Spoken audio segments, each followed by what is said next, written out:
Are we ready for the finale? It's happening, I swear. I swear we will beat this today. I hope you all enjoyed your break. Last time we left our heroes, Mr. Sunday had given us a choice to build a nest for the bird so that it doesn't fall, or to keep it in a cage and make sure that it never has to worry about falling in the first place. I'm obviously going to ask the others and see what they think.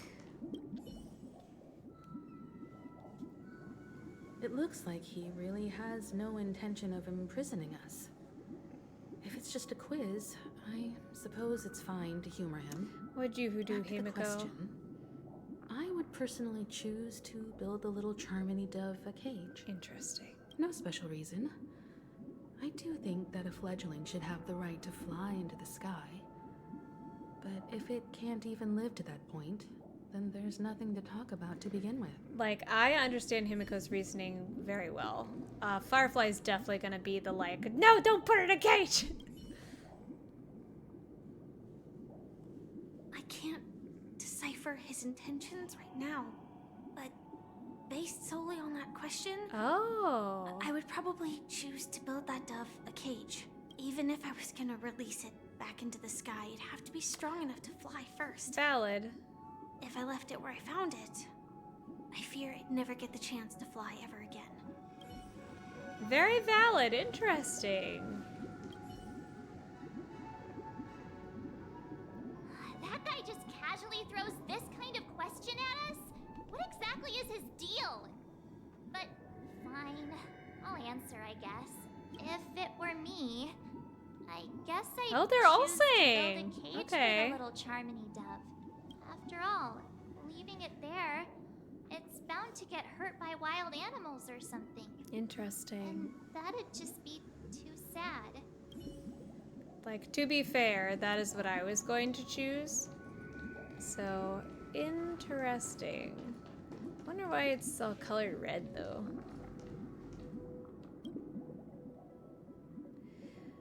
Okay. Or build it a cage, feed it, giving it the utmost care from within the warmth of home. Oh, look, all four of us are there now. I'm happy to see that you made a choice similar to ours. If your mind is made up, let me reveal the outcome of this choice. We passionately nursed it back to health, preparing only the best food for it every day. We even preened its feathers. Later, on the day that Robin left Penacony, we opened the cage door and let it fly back into the sky. But it never learned to fly. I watched it for a long while by the window, probably about 3 or so days. In those 3 long days, the little Charmony dove tried again and again to spread its wings to fly into the sky, but fell to the ground, only to keep trying. Finally, on the 137th attempt, Wow, he just counted. it succeeded. But its attempt did not go perfectly.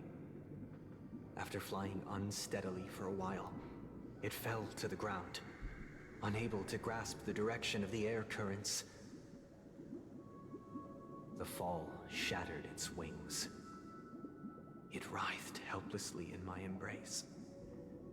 But it was all for naught, finally succumbing to a painful demise. And in that instant, our tender care, our given love and hopes, they all became the inevitable push that sent it to its death. But I wonder. I deeply regret the choices we made. Next, let us head to the second decision. This time, it's the story of a dream chaser. This story happened when I was appointed as Bronze Melodia, a position exclusive to the Oak family, charged with listening to the problems and vexations of Dreamscape residents, and providing them with the relevant guidance. Confessionals. It was during that period that I had the opportunity to hear voices from all corners of the Dreamscape. Joy, sorrow, arrogance, arrogance, regret. The complex tapestry of human nature that formed the world. And I was fortunate to catch a glimpse of it. He was a dream chaser, and an illegal stowaway. Just like the rest of them, he came to Penacony in search of a better life. Oh, okay. Except that, to most people, the price he paid, I suppose you could say it was everything. He told me, I sold everything I could at home. The house, the land, even his 2 children. He said he could not afford to raise them, and that at least they could eat if they lived as slaves. He had a plan in place. He would buy back his children once he had made his fortune, and enjoy Penacony's beautiful dream with them. Alas, his plan to smuggle himself was somewhat clumsy, and he was sniffed out by those pig-headed hounds. After hearing the Dream Chaser's story, I immediately appealed to the Bloodhound family to cease their pursuit. That way, at least he could live peacefully. But I was still too naive to the ways of the world.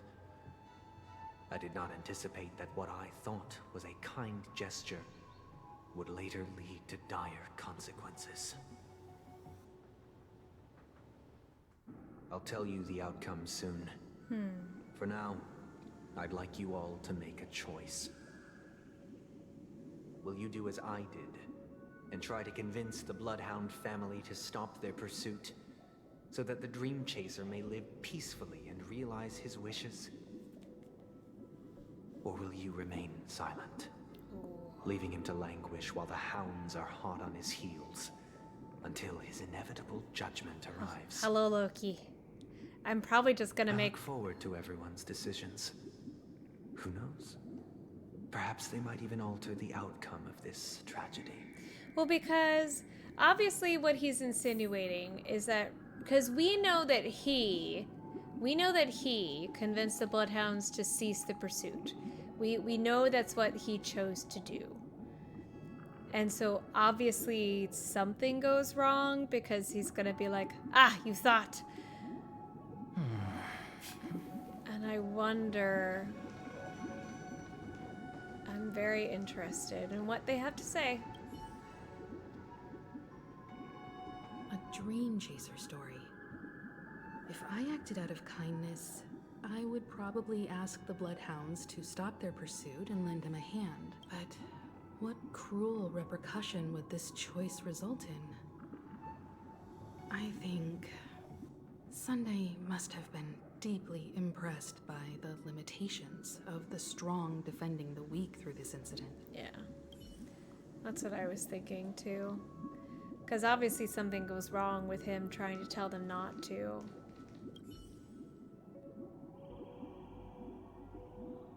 This question... Surely it has some connection to the baby bird story. And this connection is precisely the breakthrough Sunday aims to use to persuade us. I'd probably choose to ask the Bloodhounds to cease their pursuit. Yeah. Well, because he's basically trying to convince us that, like, what we do makes no difference because in the end it's just gonna suffer anyway. It seems illegal stowaways are really quite common on Penacony. But that guy in the story, I don't think he deserves any sympathy at all. Wow, March cold-blooded. He sold his kids to chase a dream. Even if he intended to go back for them, it's still insanely irresponsible. That's what I was thinking too. With that thought, there's only one choice. Let the Bloodhounds send him back home. Wow. This person deserves to be punished. March is like... March is having none of that. Interesting. And again... Okay, so again, we know that if we do what... We know if we do what Sunday did, it's not going to end well. But I wonder if letting them enforce it will actually change anything. And also, I'm curious that they're different colors.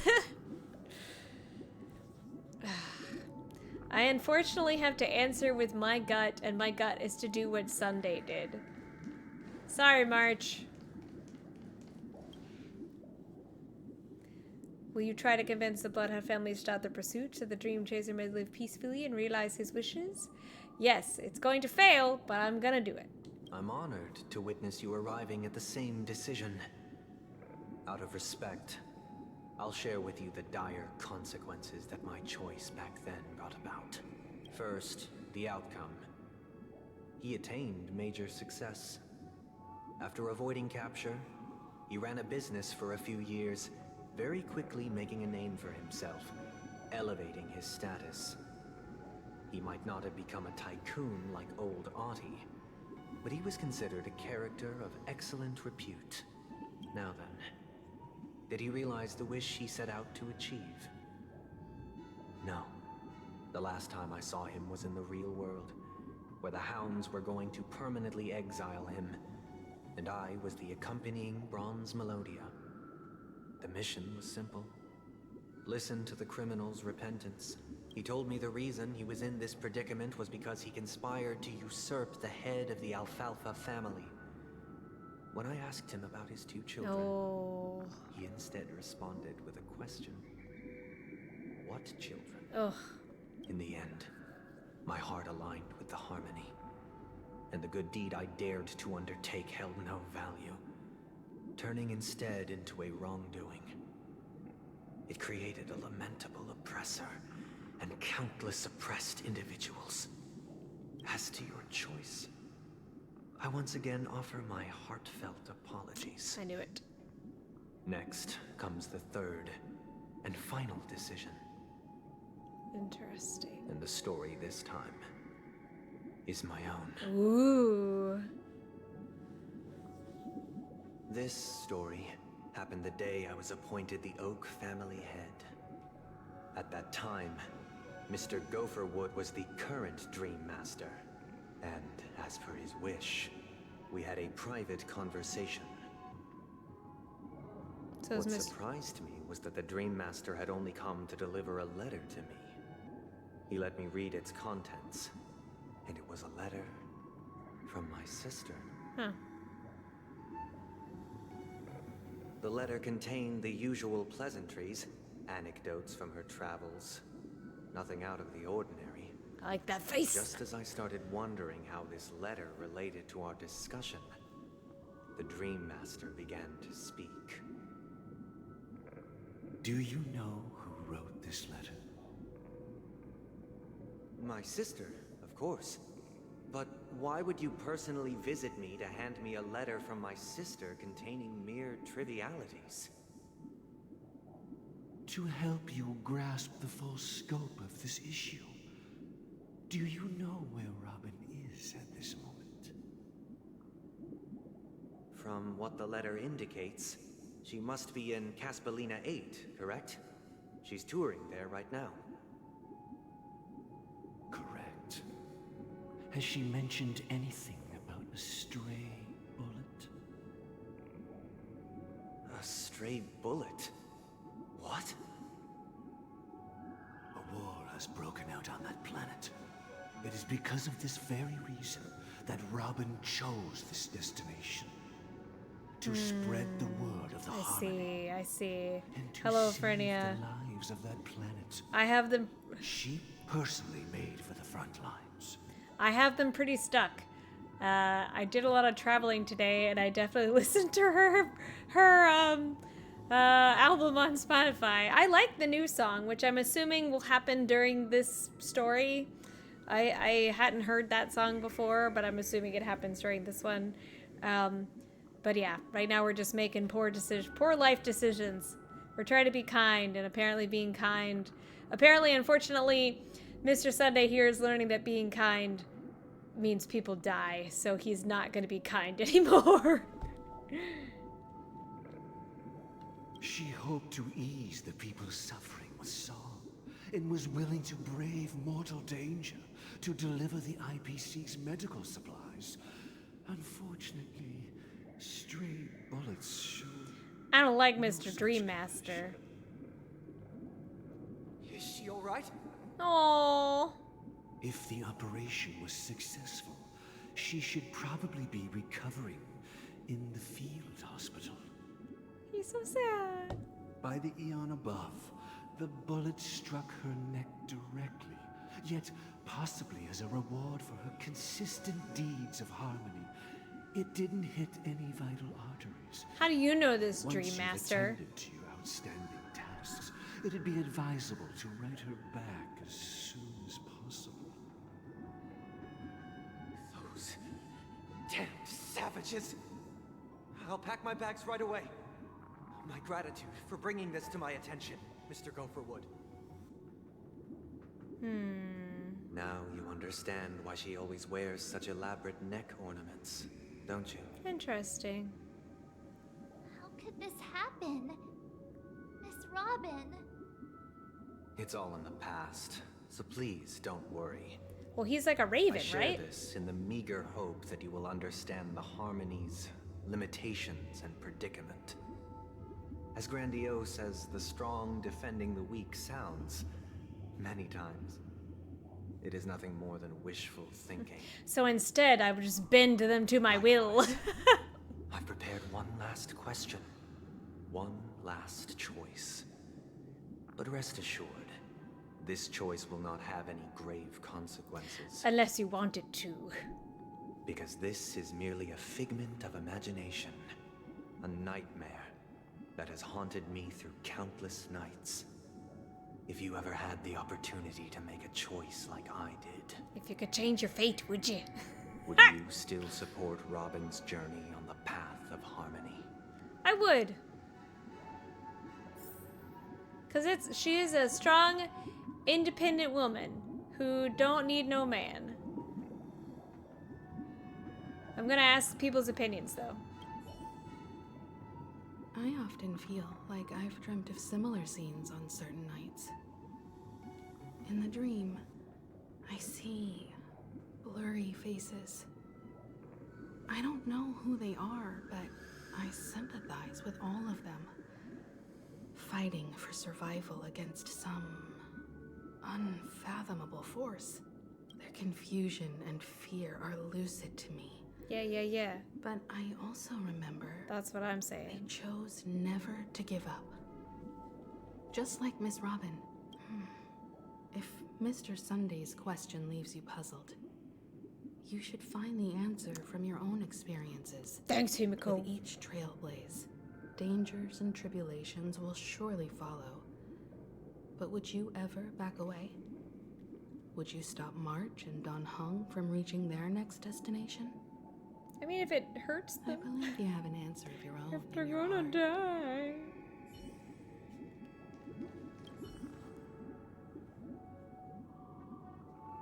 Miss Robin's courage is admirable. And here I was thinking she was just another superstar celebrity. But the fact that she's also Mr. Sunday's younger sister? No, I doubt he'd wish harm on his own flesh and blood, no matter how grand the ambition.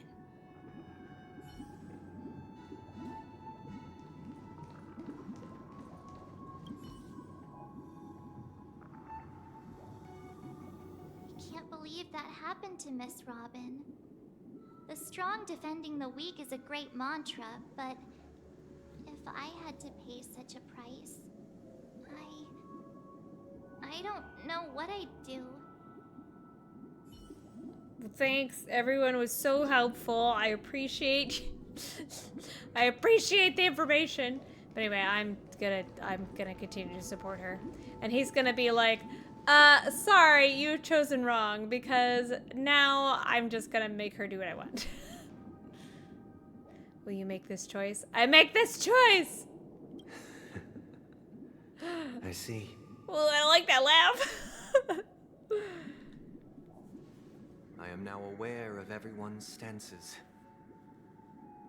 Raising these questions merely serves to illustrate one point. The plight of Penacony cannot be salvaged by the Harmony. The true foundation for a sweet dream paradise can only be established through the order, where the strong govern the weak. Again, I don't remember the Order, Aeon. I know the suffering of being tormented, the turmoil of losing your way, how sorrow and even despair set in when matters don't work out. All of this causes me unending pain, because this is not what happiness is at all. It's true, but you can't have happiness without We sadness. must teach the weak how to live a happy life. And this life isn't some noble propriety that the upper crust preaches, but in definitive terms, a way of survival that belongs to everyone. So what is your definition of living a happy life? Okay. Well, like, Welt kind of Good did it. question. Human consciousness is fundamentally an illusion, a cage known as self-worth. People lured in by this illusion make mistakes, yet still ask that external influences bear the burden. Because Welt talked about it a little bit, like when he was revealing what was going on about the Order and everything like that.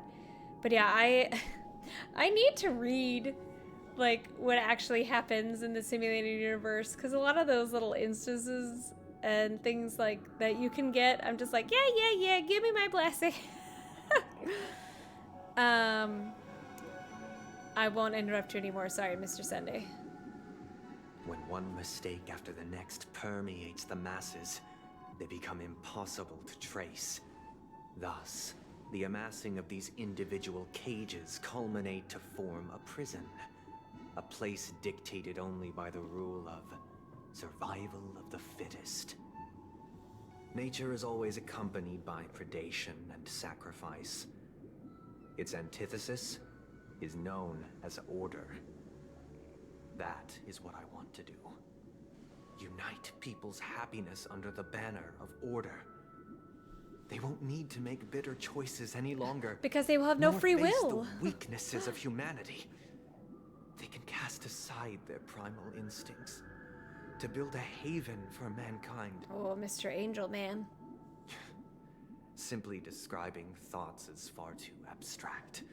So allow me to provide a simple example. As you all may know, there are societal norms like weekends and long weekends that exist on some worlds. Well, he has his own version of survival of the fittest. During these hard-earned rest days, people are given the chance to extricate themselves from the stresses of everyday life, allowing a certain tranquility to return to their souls. And it is only on these days that people do not have to adhere to the law where the strong prey on the weak. They can live out their lives happily during these brief intermissions. It's just a pity that 2 or 3 days are still too fleeting compared to the span of a lifetime. From where I stand, society's ideal system should be 7 rest days. Following Sunday, there should ensue a second, a third. Every day, Sunday. Succession of Sundays. This should be the face of the new world. Idyllic, eternal, peaceful days. But how will progress happen? Just this is a Doki Doki Literature Club Honkai Star Rail edition. Just Sunday. And thus, every person can return to their base selves in this utopia. Some gaze in reverence at the stars, pouring their whole beings into calculating the distance between us and the isolated world of Pagana. Meanwhile, some seek refuge in quiet corners, holding one another, unencumbered by the chains of unwelcome obligations. There would be no need to bear the hardships of reality. Only in this way can humanity face the inevitable end with the purest of spirit. Living a life of dignity. This is what it is to live in bliss. Miss Firefly, you who are stricken with entropy loss syndrome, you of all would would surely understand this. Oh. It sounds like a flawless theory. And yet. But what is the price to attain all this? Get him. The cost is minute, merely a personal and eternal sacrifice. If this paradise is to be maintained for everyone, someone must remain trapped in solitary awakening until the end of the cosmos. You're gonna be that person? Awakening. Which means that this so-called paradise is still a dream. Stepping into this paradise means forsaking reality, correct? It is not forsaking, but transcending. Flesh, blood, sorrow, weakness. If the physical is the root of spiritual suffering, it is only logical that we defeat it. But in this supposed bliss, people won't have defeated their demons. The chance to overcome their tribulations would be forever lost to them. In other words, it is an escape. It is. That's another way of understanding it. But there is no shame in escape. On the contrary, the seeds of escape exist in everyone's hearts. Everyone's a coward. Don't you agree, Miss Firefly? And as to why we sleep, it is because we are afraid to awaken from our dreams. But this is not in conflict with the grand plan. Only in acknowledging this can we truly understand the frailty of human nature, and from there, show compassion and protection. Oh, sorry, Loki. I admit that you are a born leader. Your perspective on humanity brims with pessimism. Yet you express compassion for all, even when your heart pities them. But unlike you, I live for the self. From my perspective, individuals making choices for themselves is their birthright. The want to escape may be innate in the weak. But whether they are weak or not, it is not up to another to decide. Get him, girl. You tell Perhaps him. in your mind, you also view me as weak? He's like, everyone's weak compared to Because me. I don't think so. I'm a robot. They're Since like, Miss yeah. Firefly has said her piece, the Astral Express will also naturally give you our answer. We'll leave it to you. Ugh. Just as Mr. McHale instructed before. Tell him our choice. I don't remember. What am I gonna say? Oh, cutscene? What am I doing? Are we switching? Not long ago. What is this place? Misha! What are you doing, bud? Does this place ring any bells, Misha? I don't know, but I feel a sense of deja vu. What is this place? It's the realm within a dream bubble. This was left to the Astral Express by a nameless, but weirdly, when we entered it, it was completely empty. Dr. Edward from the Dreamscape sales store told me that dreams are formed from memories, and a dream bubble can't take shape if its core is empty. So I thought you might be able to help us in unraveling this mystery. You Misha. are correct, As a Loki. hotel doorman, you know Penacony best among us. There are many animals that it's like, meh, good enough. This isn't the fittest critter, but it'll do. I don't know much about dream bubbles, but if you want to figure out what this mansion is, I'll do my best. I'm counting on you then. Himeko, I still don't get it. Why were you so sure that Misha had a connection Because with he's this wearing dream the bubble? same outfit as everybody I wasn't else. Sure. It was just a hunch. But since Misha feels familiar with this place, my hunch might be correct.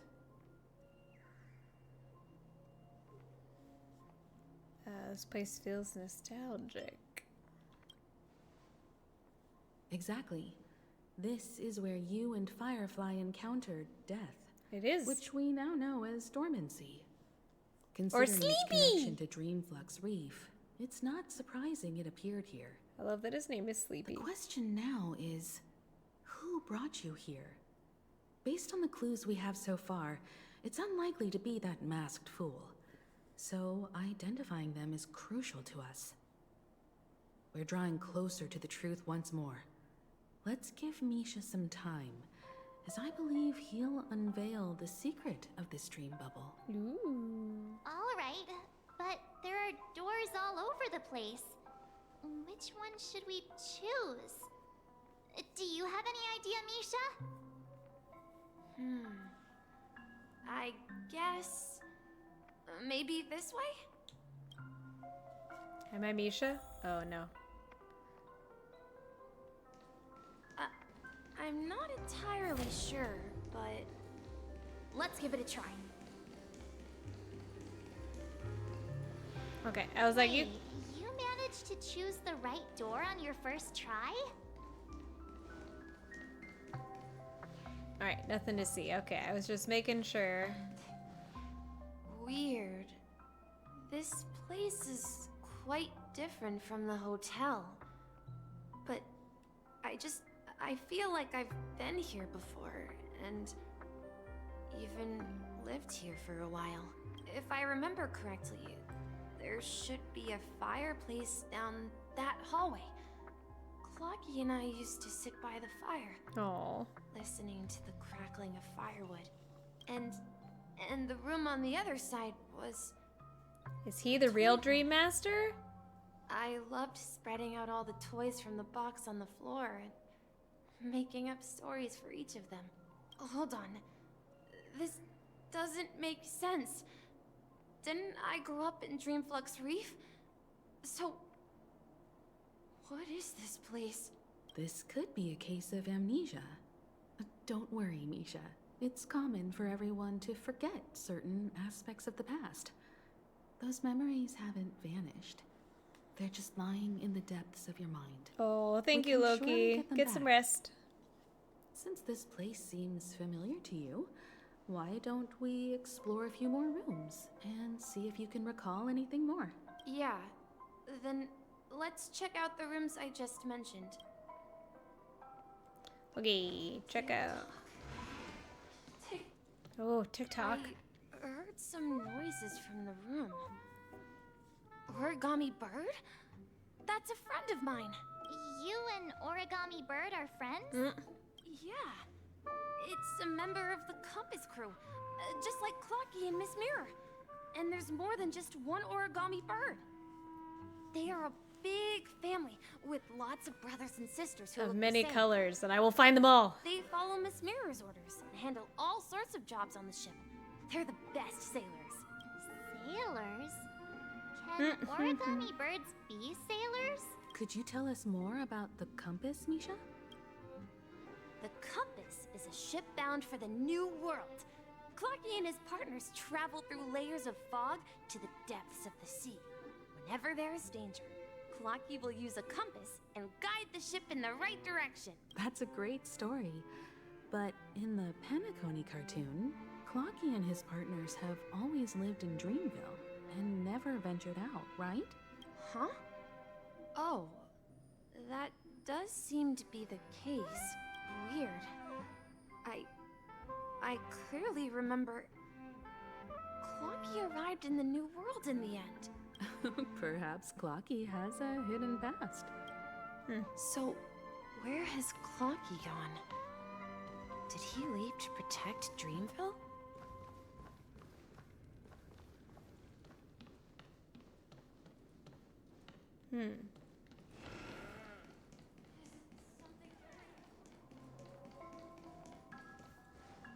Mikhail, that's the name. Now we all know him as the Watchmaker. So, who is he talking to? Do you know anything about it, Misha? I'm sorry. I don't know much about the watchmaker. But Mikhail. Anything special about that name? Mikhail is Aha! Grandpa's name. Grandpa?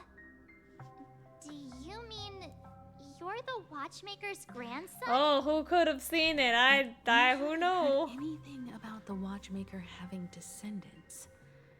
And the name Mikhail is not rare. Perhaps it's merely a coincidence. Himiko, it's right there for you. Don't Could you tell us more about your grandpa, Mikhail?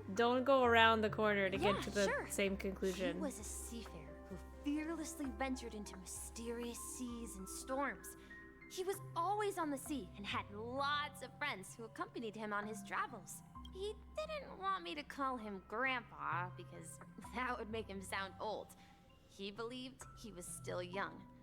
The name Mikhail was given to him by his parents, Mihaly and Elise, both renowned seafarers. Every time he came back, he'd share his logbook with me and tell me about his adventures at sea. I want to become a great adventurer, just like him. It appears that the seafarer has nothing to do with the watchmaker. So, perhaps it's just a coincidence? So, where is your grandpa now? He did. He went off on a new journey, and it's been quite a while since I last saw him. I think I hear the sound of water. You once mentioned there's a magnificent fountain up ahead.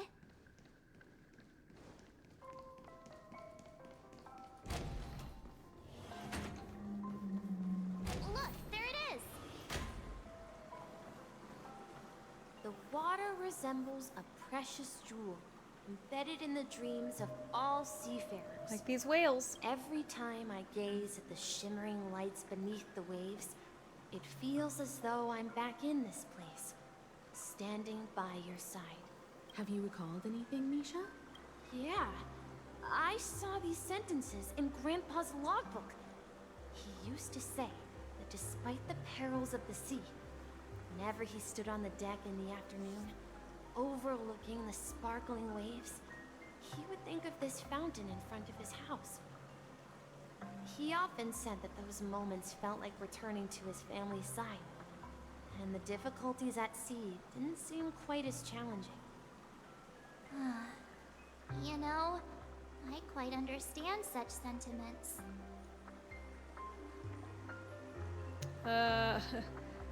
You're talking like an elder. I'm not an elder. I was just being a bit sentimental. Perhaps every adventurer far from home carries a fountain within their soul. Even though the other side of the sea remains shrouded in the unknown, the fountain in front of his house serves as a compass, leading him back to his cherished ones. Yeah. While Grandpa was at home, we would stand by the fountain and place the compass, a toy boat that I made, into the pool. Back then, I would ask him when I could go on adventures like him, and he would always laugh and say I was still too young. It seems this Mikhail is truly a seafarer and has nothing to do with the watchmaker. I think it's all an allegory. Yeah. Based on Misha's recollections, the scenes in the dream bubble appear to be his childhood memories. But this raises more questions. According to Misha, he was clearly born on an oceanic planet and led an ordinary life, with no connection to Penacony at all. Could this be some sort of metaphor? Yeah, that's what I'm thinking. Perhaps the sea refers to the memory zone. I'm sorry. I don't know, but my memories keep pouring out uncontrollably. Push him into the fountain. Like water flowing from a fountain. Perhaps I'll remember more things if we go further. Poor Misha. We're just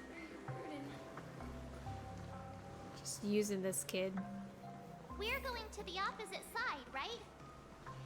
No, we should turn left here. Huh? Something feels different about this place. This is it. I remember this corridor. Up ahead is... Grandpa's study. It was in that room that I saw him the last time. Oh, I know this room. I've been. Whoa.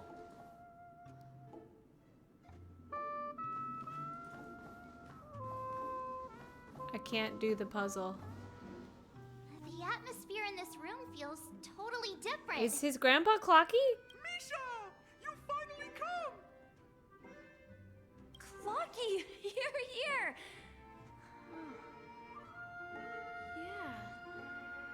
This is the room where we first met each other.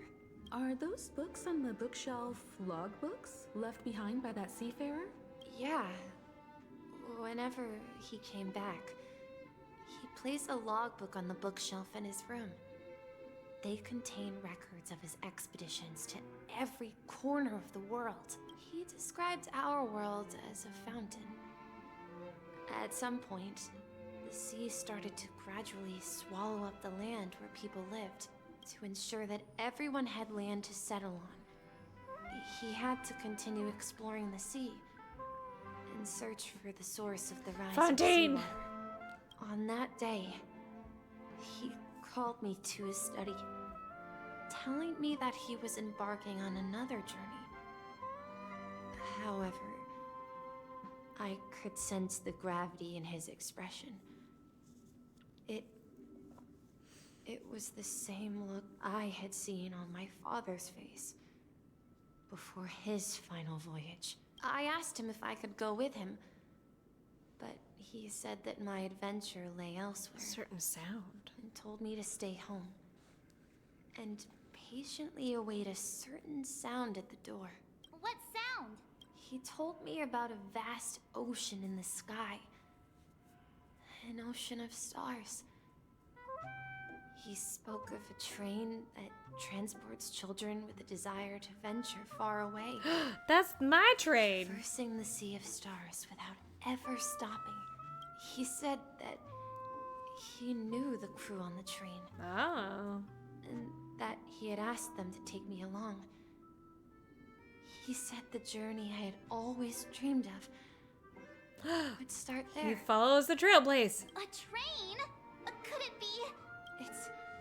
It's the Astral Express. I remember now. Grandpa's friends are a group of nameless who came to this world to resolve a disaster caused by a star. It's true. Then, he gave his pocket watch to me.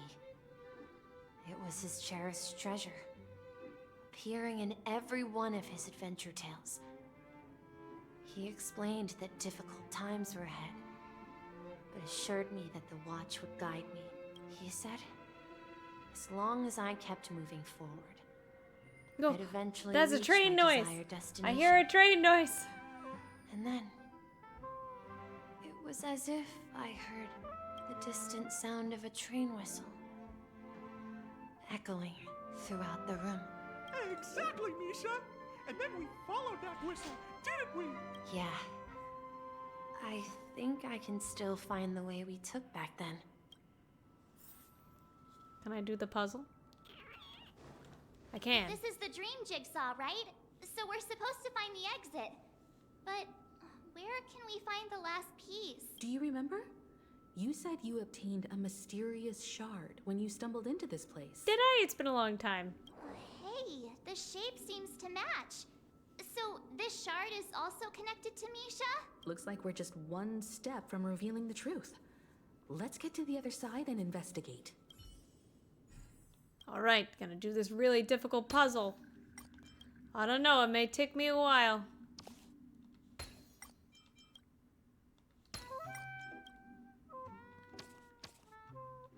Wow, woof, that was hard. Whoa.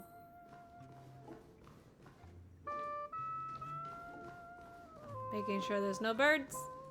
And then we go. Into the dreamscape. This is it.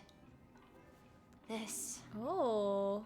is my room of clocks, while I spent my time waiting for Grandpa to return from his voyage. Walder. Walter gave me this workshop, and it became my secret base. Here, I learned how to repair clockwork and gears out of my fondness of precision mechanics. In my dreams, I was the captain of the compass, embarking on adventures with my companions, Clocky and Miss Mirror, in search of the new world. I was born and raised here. So, this building in the dream bubble is your childhood home? Yes, but not exactly. To be more precise, this dream bubble itself is my home. Looks like you've remembered everything now. Himiko, how you know these things? Wait. Why does it feel Right, like everyone March. else knows something I don't? Don't worry, March. I am also lost. Too bad I don't know either. March, do you remember when he mentioned a clocky that only he could see? Yeah, the little guy here, right? But we all saw him in Dreamflux Reef, right? And Mr. Yang even greeted him. Looks like everyone on the Astral Express has a childlike spirit. The answer lies in the Astral Express. His experience shows that neither Firefly nor Oh, is it because they're Acheron can see the trailblazers? clocky. And when we were in Dreamflux Reef, you may have noticed that for some reason, nobody outside of the crew had ever talked with Clocky. Interesting. Yeah, wait, really? Interesting. A mimetic life that can only be seen by a select few. It's just like a hidden message left by someone for the nameless. But Misha can see Clocky Well, he's a too, right? trailblaze. They even grew up together. But Misha hasn't started the Is way he of an the imitator? Trailblaze yet. That's the key to the mystery, March. Now, take a moment to recall. Have you ever seen anyone outside of the crew Oh! Wait. No way! Oh my gosh. That's the answer, March 7th. This dream bubble is the place where He's I was born. a meme. And I'm a dweller in this dream. Just like a memory zone meme. So he's like I should Black have Swan? stayed here and waited for you. But when reality and memories merged, Interesting. I unconsciously pushed open that door and left the bubble with Clocky. So it's not that the Watchmaker's dream bubble Oh, is the stuff empty, ran but away. rather, the stuff inside ran away? And the whistle you heard was the sound of the express arriving at Penacony? That's one way to see it, but I believe there's a longer story behind all this. It's best for Misha himself to explain all the details. How about we start with your name? Now, should we call you Misha? Is he Mikhail? or- Thank you all for helping me rediscover my true self. Now, please allow me to reintroduce myself. I was born on Lushaka, in the Presmere system. Adopted by seafarers Mikhail and Char. It is. They gave me a treasure. Oh. A name that carried their hopes. Mikhail Char Legwork. Yay! Oh, it is him. Misha. If you prefer, you can call me by a more familiar name. Yeah. The Watchmaker. Nice. So, you're the Watchmaker himself? No, March, have you not been keeping up with anything? He is the mimetic entity that is the memory of Mikhail, that lives within the dream bubble, that is a manifestation of his desire to trailblaze. It's simple. Jeez, March. Unfortunately, that legendary figure How can you not is understand? no more. It's easy. I'm only a reflection of his life. As for the child who has been with you, he's the innocent protagonist of Misha's childhood dream. A friend of Clocky, a young apprentice, and a future mechanic on the Express. And this also marks the beginning of his journey. devoted to the Trailblaze. That's what I said. At the end of the journey, Oh. I left this little flame, which I so cherished, in my deepest dreams, hoping to pass it on to the nameless of future generations. That's me. However, he somehow left the dream bubble and forgot all about his task. I apologize for all the confusion this caused. Because he was born with a desire to trailblaze, wasn't he? Aww. I don't think Misha has forgotten his role as a guide. He remembered it, and that's why he mistakenly appeared as a hotel doorman in his dream from the very beginning. The one who brought our unconscious friend here must have been Misha. If that's the case, we encountered the Watchmaker's legacy from the beginning, didn't we? Well, I have a sarcastic friend who says I always take big detours and end up back where I started. Gallagher? Perhaps that's what every nameless has to go through. But in the end, you found me. I'm sure you're all wondering what my legacy is. I believe my hound has mentioned the Stellaron and my wealth. If I may apologize, the Stellaron part is real. As for my wealth, however, it's nothing more than a baseless rumor. I like his voice. Watchmaker voice. I left my homeland as a child and embarked on the journey of Trailblaze. I traveled to various planets until finally reaching Asdana, where my friends and I built the original Penacony and fought for its future ever since. I've been moving forward all my life, doing what I could to overcome the obstacles in my path. Kat's doing a really good job But too ultimately, on Misha. my journey reached its end, and I left behind no possessions worth entrusting. So, if you ask what's left within this worn-out train engine that can be called a legacy, I suppose it's the things that are still burning in the engine's furnace. Now that you're well aware of the current situation of Penacony, I certainly hope that you'll help me get this world back on track. But I'll leave that decision to you. For the path of Trailblaze is never paved by others.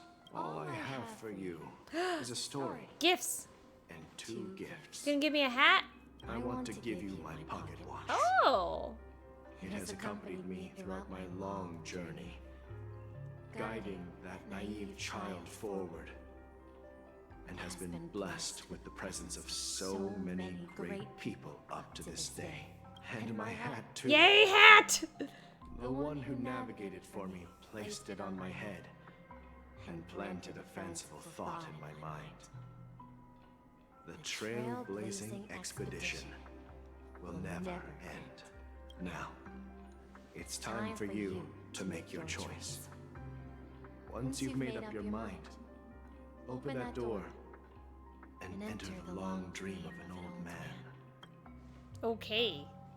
As I'll long be as I waiting get a for hat. you at the end of this Oh, corridor time. Clocky. As long as I get my hat. everyone, let's make a decision. Although I don't think anyone will have any objections. I object. I wonder. Game ends. I choose the trail. I want to witness the legacy. I think those are the same, right? Yeah. Of course. We've come this far.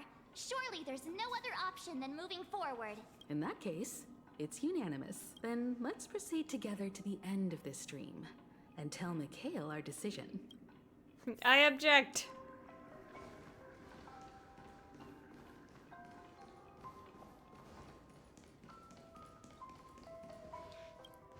Open the door. I want my hat. Mikhail, where are you going? Someone has to step up and save Lushaka. So why can't it be me, Misha? Please don't go. And if you must, please take me with you. Don't leave me alone. Even without me, you know how to proceed forward, brave Captain Misha. The compass is waiting for you. Haven't you always wanted to be a better adventurer than me? Now go, board that train and start your journey. Where are you going, Mikhail? I'm going to clean the floor in the parlor car. I've promised the conductor. Wait, first tell me, did you fix this watch? There's the hat. Yeah? I know what it looked like before. Its chain was broken, the back case torn, and the marks on the dial all worn out. How did you manage to fix it?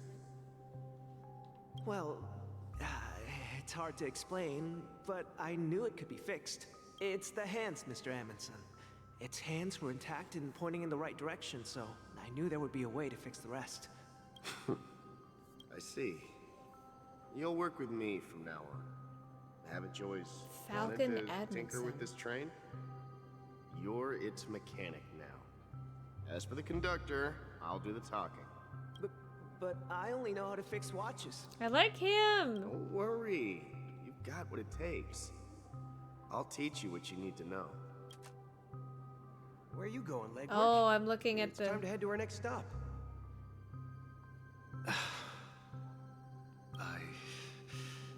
I'm staying in Astana with Rosalina and Tiernan. I like Tiernan. I see. This place reminds you of home. The people of Astana have only achieved a tiny victory and still have a long way to go towards true freedom. Hanunu needs us. No. Don't worry, not all journeys lead to the stars. Even if I leave the Express, our path of Trailblaze will continue. Yeah. I knew you wouldn't stay on the Express forever. Leave in peace, my friend. And, take this with you. Oh, the hat. This is Mr. Amundsen's hat. But why? When he departed, he said he would leave it to his best student. Well, I suppose the time has come. Magic hat. Farewell, Legwork. Take care of Tiernan and Rosalina. And don't forget to write to us. Where are you going, Watchmaker? Don't worry, Micah. Just going on a little Oh, trip. baby Micah. Someone has to be at the forefront of the interstellar frontier, and I'm the only former nameless in Penacony. So why can't it be me? Because you're all we have. Have you forgotten about Tiernan? The cosmos is way more dangerous now. What will happen to Penacony if we lose you too? That's like a really high-pitched dun hung. But what will happen to Penacony if we don't find a way out? Ah, Tiernan. How could I ever forget him? I've spent countless sleepless nights asking myself why I didn't go with him back then. We Nameless won't stop. Don't worry, Micah. It's just a matter of getting back to my old profession. Just wait for me to come back. But if, and it's a big if I don't come back in one piece, then you'll become the next Watchmaker. Where are you going, old man? Gallagher. You're here. Answer my question. What are you up to? Relax, Gallagher. I just came up with a great idea. Wanna hear it? Oh, come on. Aren't all your ideas just ways to get yourself killed? I may be blunt here, but you're the last remaining hero in Penacony. If you die too, the secret of Stellaron will go to the grave with you. Yes. I'm afraid there's no way out in Penacony, so I'll have to consider alternatives beyond Astana. We'll organize a festival using the Watchmaker's legacy as a facade, and send invitations to the entire cosmos to gather people here.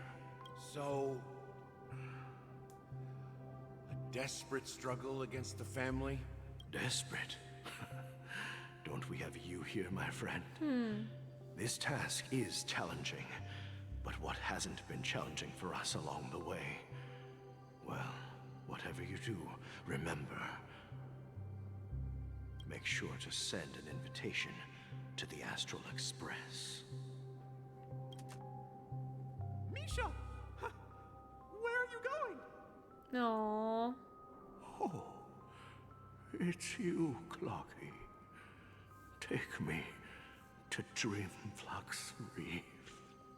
Last night, I had a long dream about the day we met. I want to write down that dream. Write it down? Why? Oh, so I won't forget it. Do you remember how you got your name, Clocky? Yeah, I mean, I'm kind of a clock, and typically things that have, like, cute, nuances that have an E on the end, so I just assumed. Of course. You told me that when you were a kid, you lived in a room full of clocks. Those wall clocks and pocket watches grew up with you and were your best friends. I mean, Yes. no judgment, but... What I didn't mention was there's a funny misunderstanding behind it. This is my friend secondhand. I was a kid, and there was always a special pocket watch in my memories. It was with my grandpa, guiding him on his sea voyages and leading the way in his every adventure story. I wanted to have a pocket watch like that too. And that's when you appeared in my dream. Oh. Yeah. Every night, we boarded the compass and set sail together. But you know what? It wasn't until the day my grandpa gave it to me that I realized it wasn't a pocket watch at all. It was a compass. I figured. So, your name Compass. should have been Oh my gosh, Compassy. I'm glad it wasn't. And the watchmaker is just a nameless. We've arrived at Dreamflux Reef. So, where to next? You know, Clocky, I don't think I'll be going anywhere else.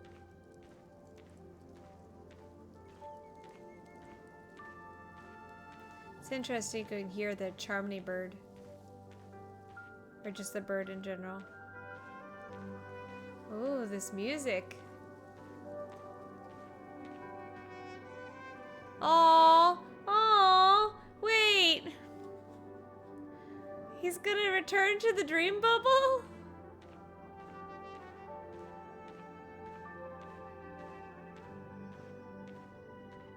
I'm a little sad. I've traveled far enough. And it's time for a little break. I guess because he's reliving his... Oh. So, we'll set out again. When you're rested? Yeah, sure, Cocky. No, I'll stay here. And then, this is where it ends. This is... where it ends? What do you mean, Misha? You told me that the trailblazing expedition would never end. Just gets carried on by other people.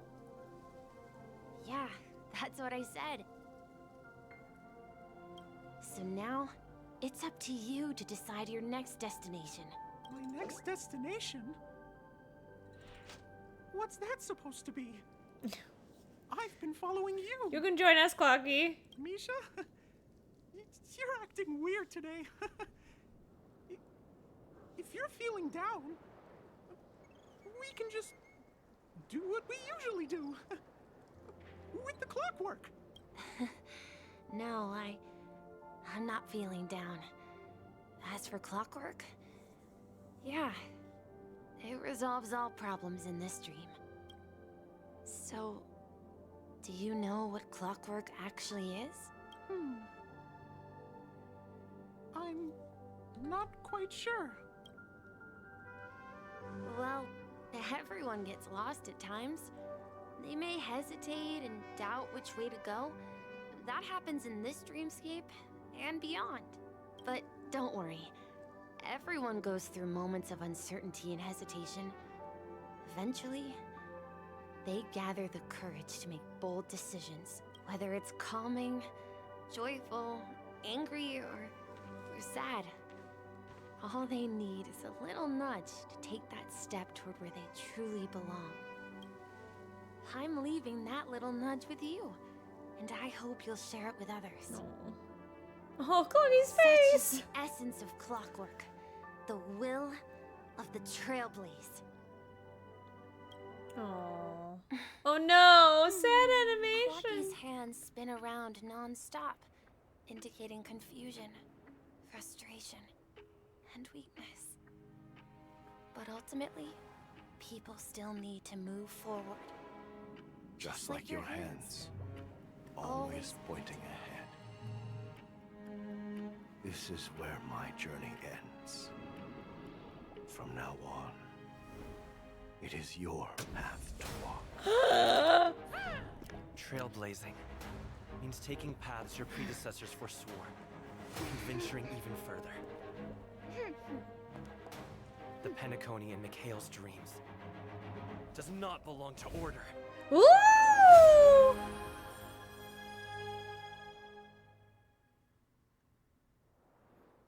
Fancy. I can't believe that Eon would cast a glance at Penacony at a time like this. Is it because of the resonance from the legacy of the Trailblaze? Or perhaps the bond between you is so strong that it even impresses an Eon? I'm the There might be protagonist. another possibility. Perhaps they want to witness, on behalf of the fallen Eons, who will hold the future of Penacony. If that's the case, on behalf of the Dream Master of Penacony and the 107,336 members of the Oak family, I'm extending a formal invitation to all of you. To get beaten up.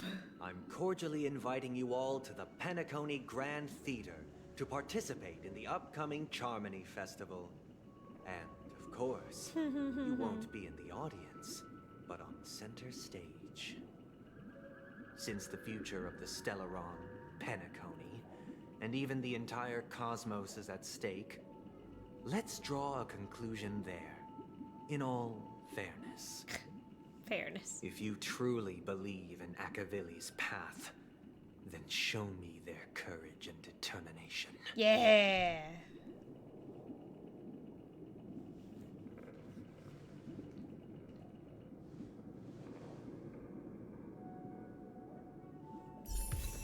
Oh, look how cool he looks. Look at the paintings on the walls. So there's Acheron, Aventurine, Sparkle. Who else do we have in there? Is that Misha? Oh man. Ooh. Time for mono imaginary team. Oh, the Hound with Gallagher and Clocky. Robin. So cool. Beautiful artwork. Nessun Dorma. Yes. Yeah! You can trial the current path. Okay. You look so cool. Alright, what do you do, buddy? Increases break effect. Causes additional break damage. Oh. I want to see his little hat. I want to see it. Please stay tuned. He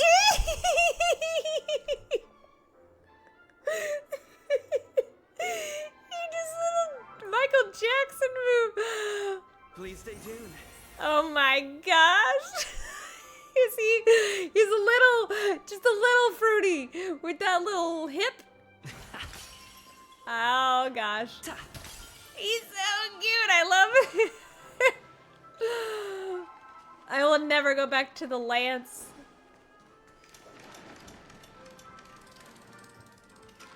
Oh, is he? Is it because Run may... Because what What does Ranmei... I forget what she does. We need a strategy. Stay tuned.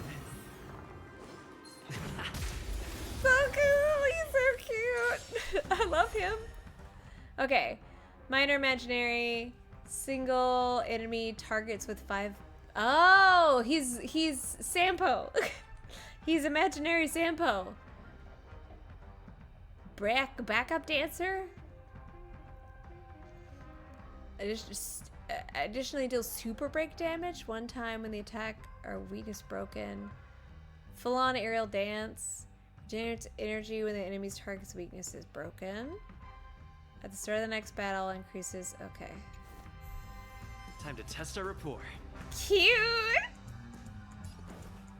Dreams do come true. Oh, I see. It's time.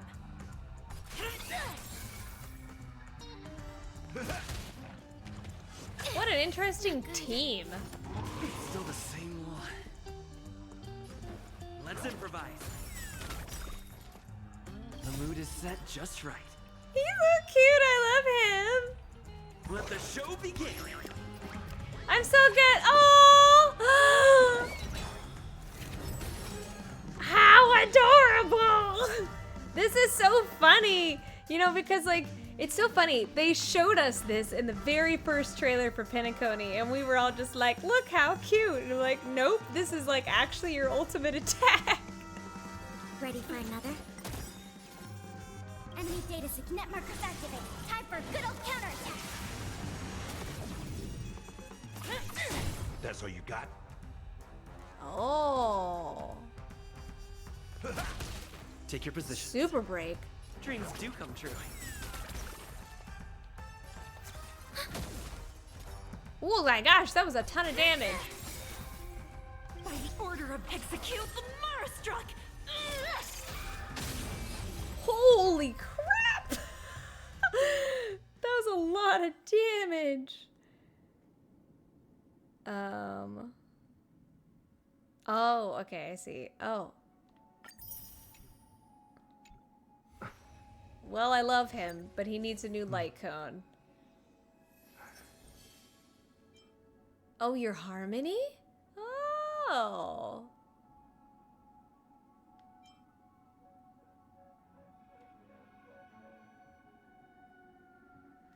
Do I steal this from Yukong? Ooh.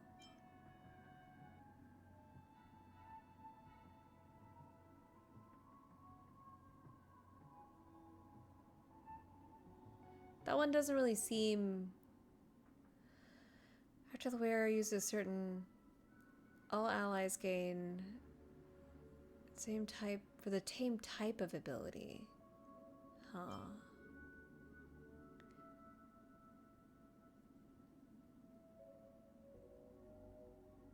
Oh, okay, that's fun. So what would be the most useful for him?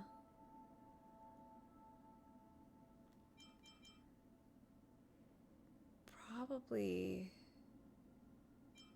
Because, like, that one doesn't necessarily... This one is helpful if I do my mono imaginary tea. Right?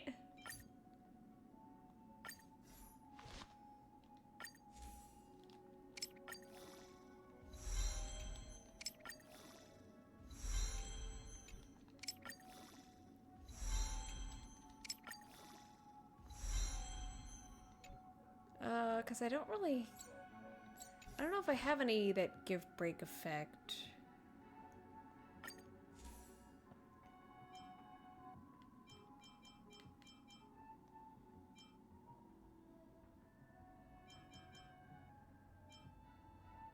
Speed.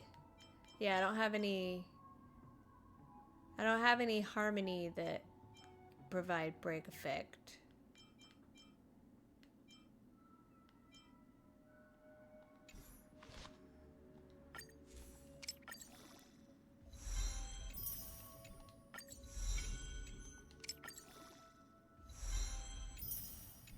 No. Oh, well. Oh, man. Okay, so I think...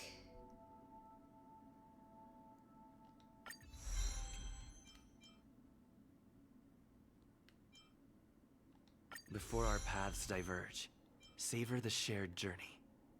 Before our paths diverge, savor the shared journey.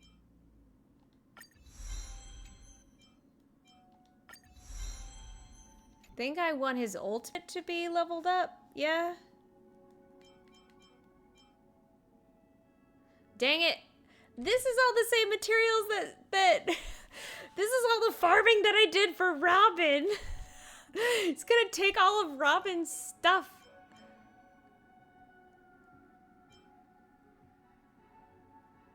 This one seems not important.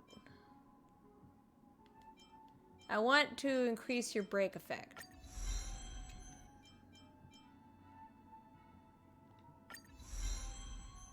This is all the farming that I did for Robin, and now it's not, I don't have anything.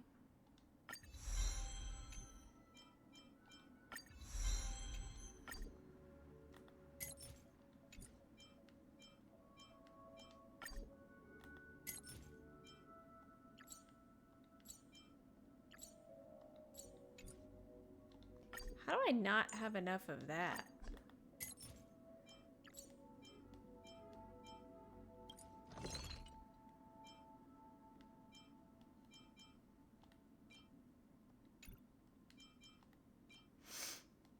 I need that. Okay, hold on.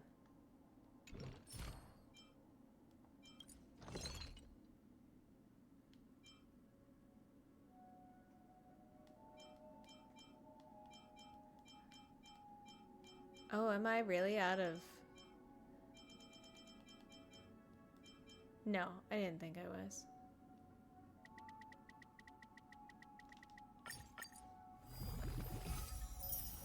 Oh, I'm sure they're both great.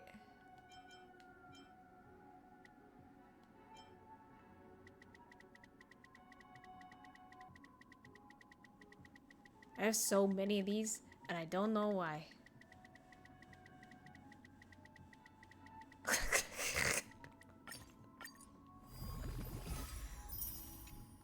Why do I have so many of those?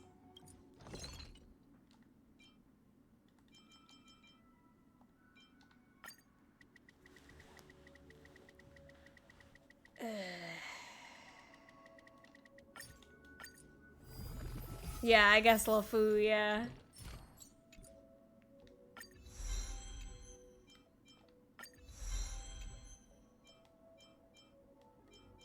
I'm just gonna keep increasing his break effect.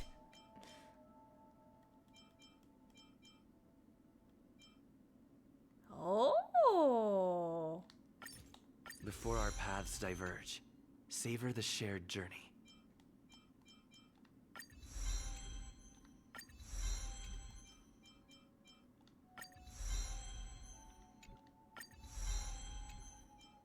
This one I think I'll level it up just to level it up, but it's not a priority. Have time to make it rain. Yeah, I feel like that's important.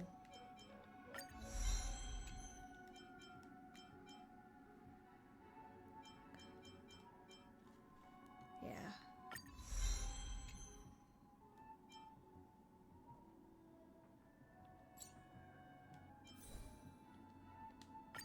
I'm just gonna do recommended.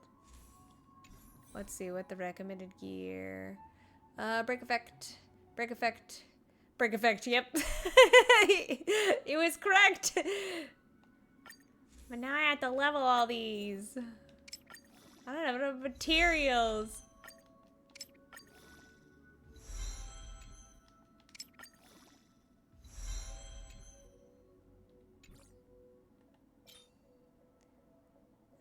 Do I have a better one? This one's better. Why did you give me that? That one's better.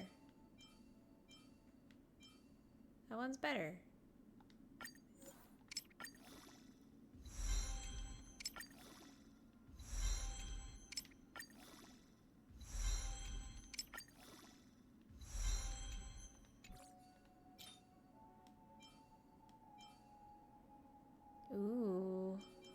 Sampo has that though. I can't steal from Sampo. There we go. Alcohol and healing boost. Ineffective. Is that really all the ones that I have? Wow. I mean, that one is better, but I don't need healing boost. Technically, I need to steal that from Sampo, but I want Sampo to have it.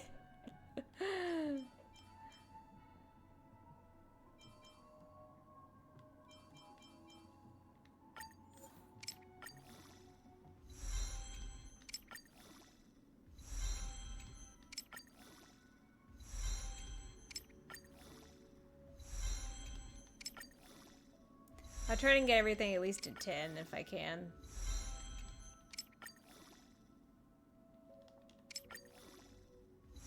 At least they let us do all this farming.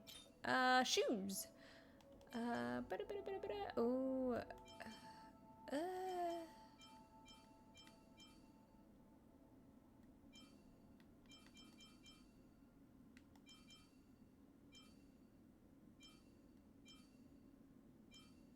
That seems better than the one that you gave me.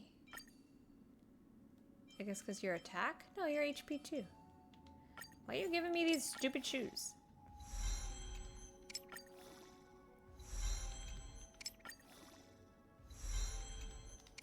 Up the break effect, please. I wish you could do more than, like, 8.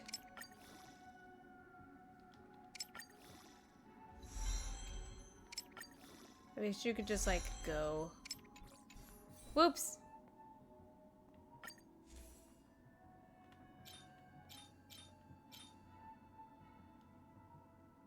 Wind boost. What? Wind boost damage? Why? Why? Oh, I guess because...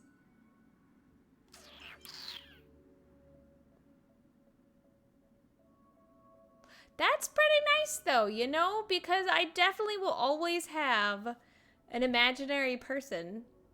Or do you mean Harmony? I guess... Oh, I won't always have a Harmony person, though. Do I really not have a better Kingdom of Banditry?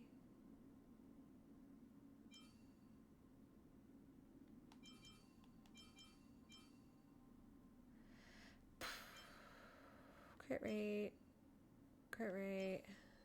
Defense. Crit rate. Crit rate. Effective hit rate.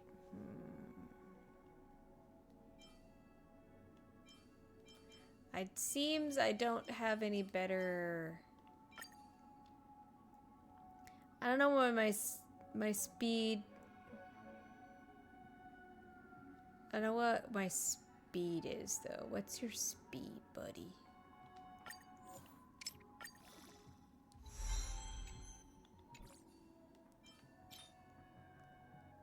I guess I need to go and do more Kingdom of Banter trees.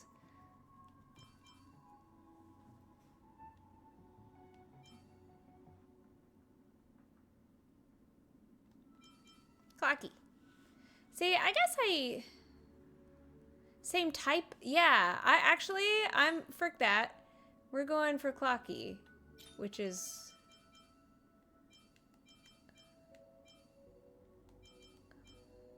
Because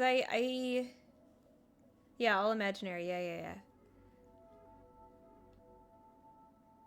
For allies that are the same type, which should be imaginary, right? And I can energy regeneration rate. What is this one called? Dream Seeking Tracks. Grand Hotel. Yeah.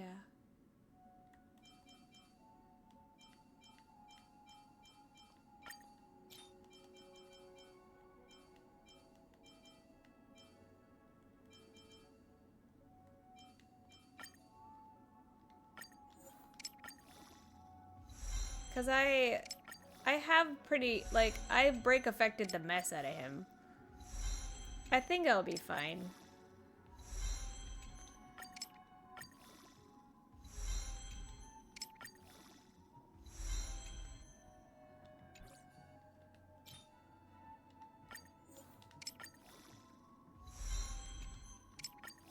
Because I like the imaginary damage boost.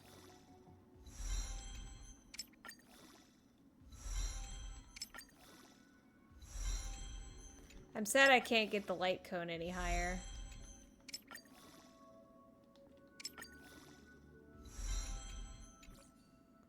Okay. That'll have to do. Best seat in the house. I don't need to do that.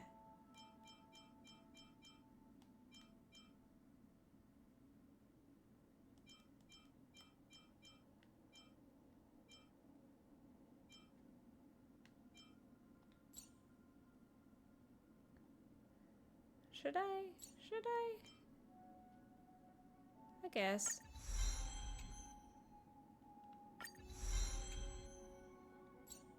Okay, you will have infinity energy. Alright. So now I have to change my party. Bop. Putting the trailblazer back. Goodbye, Sampo. I got a new Sampo. Look how cool he is. He's cute. Okay.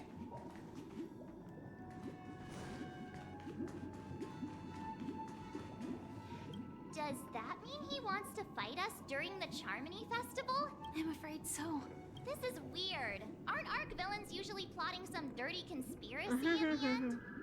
But he actually said something like, in all fairness. Could it be that he's underestimating us? Well, in my opinion, Sunday is deeply committed to his own philosophy and genuinely wants to prove that the Order is right. Agreed. I sensed a strong conviction and a desire for dominance in him. Maybe he won't accept the outcome unless he wins fair and square. That's why he'll give it his all in the upcoming battle. But he's such a gentleman. If evil, why so nice? I flexed on him too hard with my peak swag. Guess I messed around and found out. These writers! Anyway, but he's such a gentleman. If evil, why so nice? Why so hot? Are you backing out now? We've even dealt with a Lord Ravager of the Destruction, so a follower of the Order won't be a big deal. Anyway, we can't leave the Stellaron unchecked. This is about trailblazing a bright future for Penacony and fulfilling Mikhail's and his predecessors' long-cherished wishes.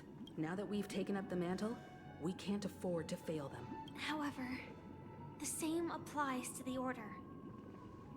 Their plan didn't materialize overnight, and they have the profound collective consciousness of the planet of festivities behind them. A desire to dream, to slumber and escape reality. All those hidden emotions have given birth to the sweet dream of the Order. They've harnessed the will of an entire planet to create an eon. This confrontation is far more complicated than a simple power struggle.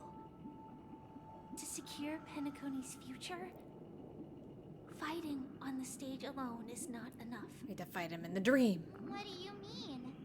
Are you not coming with us? I believe Firefly is trying to say that she's heading off to another battle. We'll see you later. Before I left, the Destiny Slave told me that this journey would bring unforgettable rewards. Even though the script he gave me only had a few lines, I couldn't ignore them. Because one of the lines said, I'll experience death 3 times in the land of the dreams. You've done it once. 3 times?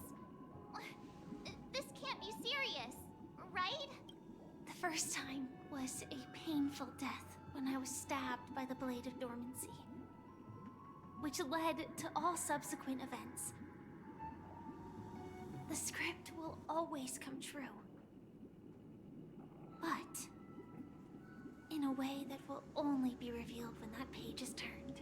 So now I've understood the meaning of my second death.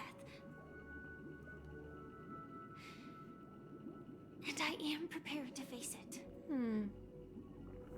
If all goes well, my efforts will provide crucial support for you. Do we get to call upon Sam Only during the by fight? achieving victory in this battle can we secure a future. Because we always for have a Penacony. helper during the fights. And only then, my third and final death won't come true in the most terrible form. The most terrible form? Does that mean... The true death. Where everyone in Penacony loses themselves completely in the eternal sweet dream of the Order. We must do everything we can to prevent that. Have you made up your mind, Firefly? Yes. Otherwise, I wouldn't be here. Thank you again for your assistance for the Astral Express. May we meet again, in reality. Oh. Yeah. Farewell, everyone. May your trailblazing expedition never end. Oh. Oh.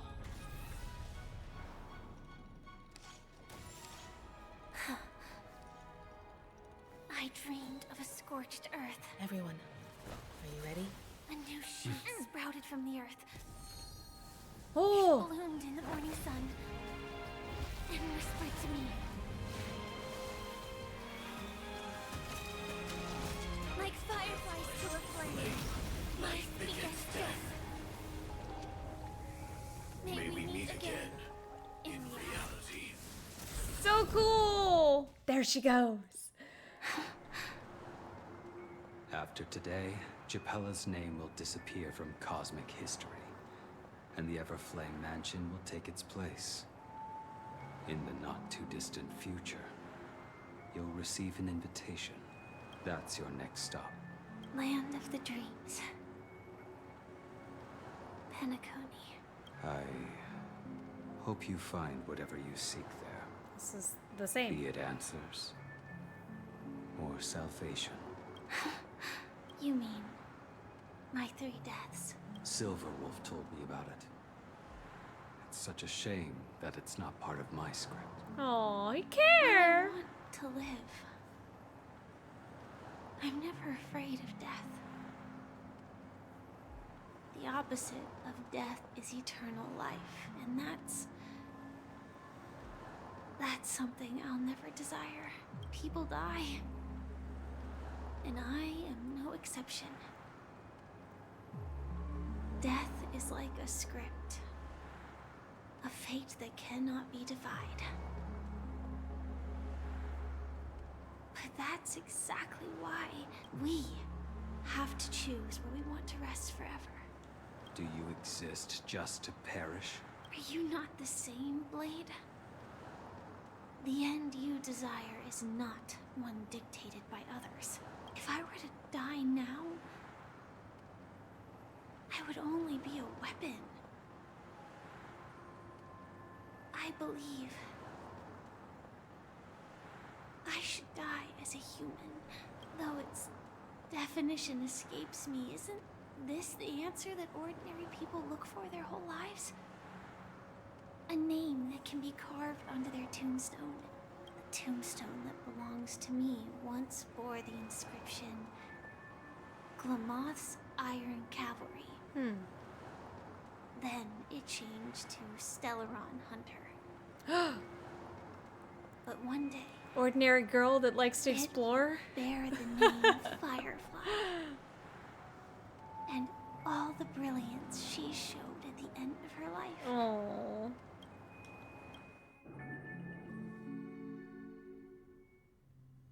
In the meantime... That's quite unexpected, old man. Who would have thought your crazy plan would actually work? Do all you nameless fools just act on a whim? I can sense that this false sweet dream is coming to an end. The nameless may be young, but they had the ability to achieve this goal. Just like you did in your time. It's a shame you won't be able to see it firsthand. Maybe I won't either. Once something fictional is seen through, it ceases to exist. Yeah, not just those nameless, Even Mr. Wings is just like you. Stubborn, won't listen or give up, no matter what. Well, fate is unpredictable, I guess. If we weren't bound by those cursed paths, maybe we could have had some good talks. But in the end, we managed to do it. And now we can find solace. So far away. Remember how those idiots cursed us? They said, "Go to hell, you worthless traitors." Well, I don't know if they really meant it, but if longing for freedom means going to hell, then I'll be joining you soon, you fool. Oh, Gallagher. Let's get together and have supper again in hell.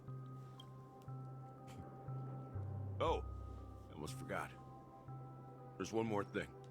Here's to you. A glass of hello and goodbye, Trailblazer. Oh. To the imperfect tomorrow. Bye, Gallagher. Oh. Warm here, isn't it? You're lucky to have found shelter from the rain. Acheron time. Let alone fresh berries in this desolate place. I was just following the scent of life. It's particularly strong in a place like this. It's a shame these berries don't have much flavor. Seriously? In case you didn't know, this fruit is pretty juicy. The only downside is that when you chew it, it becomes extremely spicy. Have you lost your sense of taste? I can still taste certain things, like a faint sweetness. Before coming here, I stopped by a place called Orkron. It had barren cliffs and nights lit by bonfires. Burgundy snow would fall from the sky, and when it landed on my tongue, it tasted like raspberries. The flavor wasn't exactly sweet, but it left a lasting impression. When I think back on my past, I realize that what's tying everything together isn't the big events, but rather these small yet unforgettable moments. Don't worry about it. Losing oneself is a reality that every self-annihilator must face. At least I haven't completely lost my senses and memories yet. Well, congratulations on adding another footnote to your journey. By the way, are you always alone? No, I had a companion in Orkron. She's a short, nameless girl who aspired to explore IX. She always said she'd walk a path deeper and farther than Akavili's. Quite an ambition for such a small girl. So, what happened? She became stagnant water. Well, my condolences. What does that mean? Condolences. I don't need them. The girl left with a smile. She never regretted her choice and most definitely wanted me to say goodbye with a smile. So, that's what I did. That's proof that you're grieving for her. Or perhaps I'm just afraid. Afraid? I rarely sense that emotion from you. What do you fear? I'm afraid I'll forget the 30 days I spent with her. Just like all the other days in my life. Most of them have already washed away with the rain, disappearing into an unseen realm. I fear that those vivid red memories will fade away too.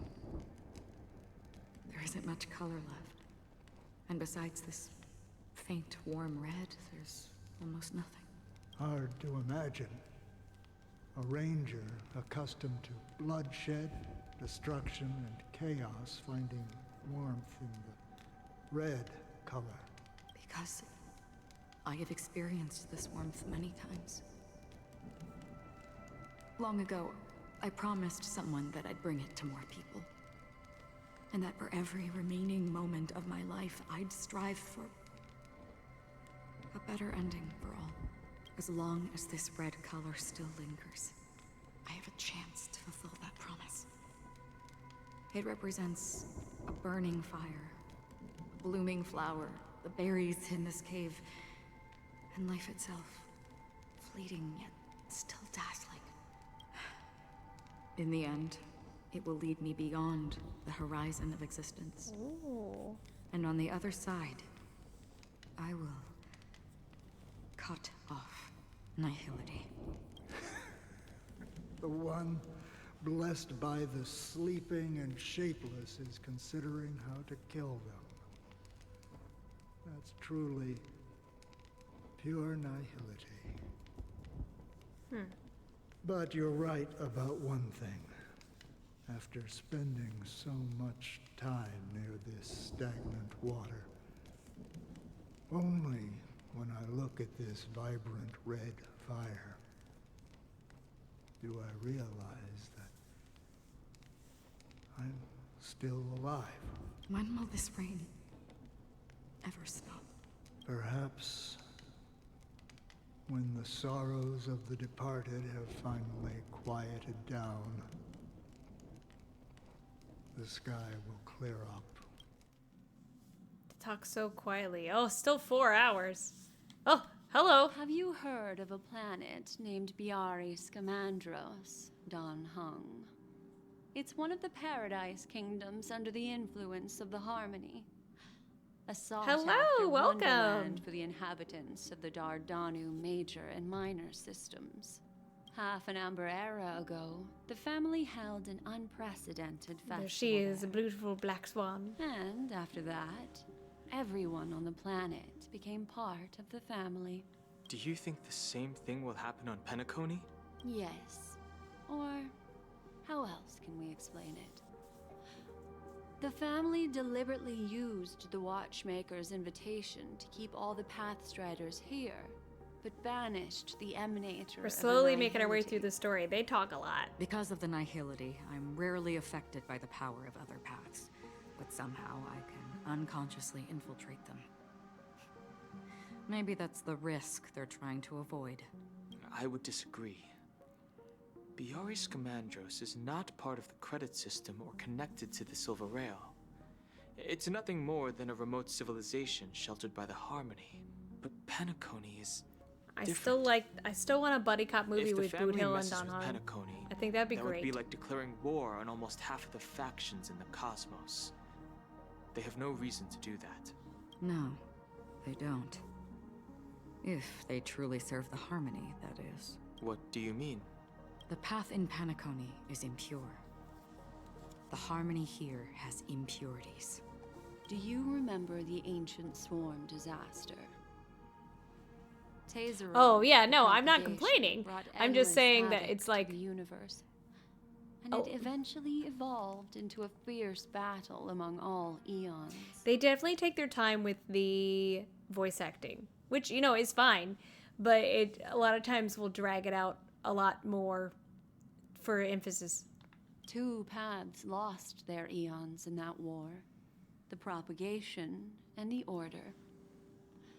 Coincidentally, their downfall is related to a certain eon. Shipe, the Harmony. Legend has it that they participated in the crusade against the Imperator Insectorum and devoured Anna the Order for unknown reasons. Well, it comes from people that are so you're saying pulling for all these characters, paths which is great. Give them money, please. They work hard. They do good. I don't see any descendants of the Propagation in Penacony. Could it be that the remnants of Beyond the Sky Choir are hiding within the family, trying to resurrect a fallen eon? Thank you for pats. I can't say for sure, but they're definitely planning something for the Charmony. It sadly only shows on my VTuber model. This is getting way too complicated. Holy whoopaboo! Leave us, Donna, right away. Are you giving up? The Charmony Festival will start soon. There's one thing that I need to confirm no matter what. A warp jump is the best way to do so. Ooh. Time is running out. I have another plan. They're like, his face! Are you thinking of using the Jade Wafu Advocate's music. allying oath? Exactly.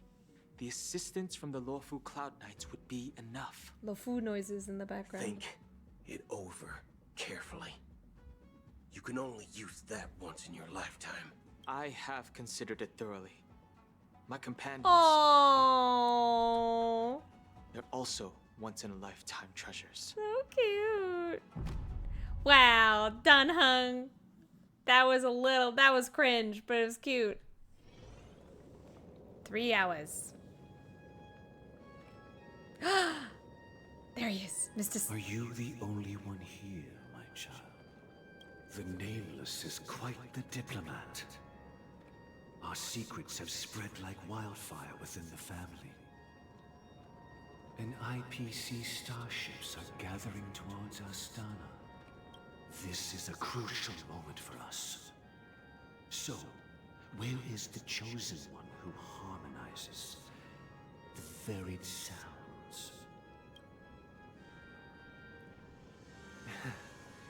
What do you mean, Master? Oh, is he gonna do it? I'm right here in front of you, aren't I? He's like, no offense, Sunday, but your singing voice is kind of horrible. You know, she was supposed to be the star of the Charmony Festival in our plan. But the plan has changed. As her brother, I know she doesn't want to sing for the Order. So I'll take her place. You've always been wise beyond your years. I'm sure you understand the consequences of your choice. Well, he obviously didn't want to take it, like, because I think this is saying that he's gonna just have to perpetually be singing the Song of the Order, which otherwise Robin would have had to do. If you consider this a betrayal, well, there can't be two suns in the sky. I'll step up and take down the other sun if necessary. Do you believe in karma? If karma exists, then everyone has their own karma. You have yours, and I have mine. And my karma has nothing to do with you, Mr. Gopherwood. You know what I didn't realize? His eyes are the same as Sunday's eyes. So I wonder if Sunday hadn't been influenced like he was, if he would have eyes more similar to Robin. But he has the same with the gold and then the blue in the center that all the other, like, Order entities have. All right. Since you're willing to sacrifice yourself for her, I'll grant your wish. See? Well, the compromise came sooner than expected. Why? You and your sister were born as twins of the Order. And one of you is destined to follow this path to the end. Is this part of your plan? Of course. You're still as clever as you were when you were a child. The opening is near. Go, my child. Seize the power of the harmony and reveal your karma. I have one final question, Master. Why did you choose to bring the Order to Penacony? Wouldn't it have been better to choose a desperate world instead of a city filled with hope and dreams? Why? It's for justice, my child. Justice? If we lose justice in our hearts, we'll make the same mistake as the Harmony did. So, it's not you who manipulates the dreamscape with the Stellaron, but... Well, that's where our conversation ends. Go ahead. This precise number of individuals. 336 souls of the Oak family have dreamed of this moment too many times.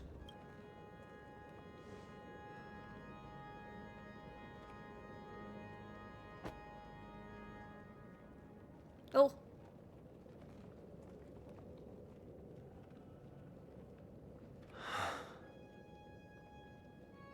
I shall ascend to the heavens, becoming the scorching sun. Bathed in my light, my people shall flourish, while all evil shall be eradicated. Okay. Okay. 2 hours, same location. This is the interior of the Penacony Grand Theater. It's quite exhilarating to be flushed into the air by Soulglad. But why is the venue still closed when the Charmony Festival is about to start? And not only that, the entire theater is eerily quiet. No audience, no staff, no one around. Looks like the Charmony Festival was a flop. Are we too late? Even if we're late, a grand theater like this shouldn't be completely empty. Let's explore around. Be careful, everyone. Are there birds? We will be Freeman. Oh, I got a hat. Oh.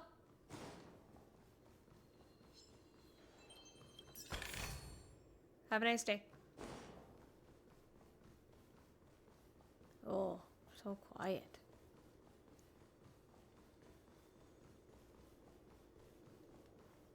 This is a little eerie. Ah ha ha ha ha. Heathrow hat. Bird! Gosh, the atmosphere here is so creepy and unsettling. Even if there's no audience yet, there should be some staff around. There she is.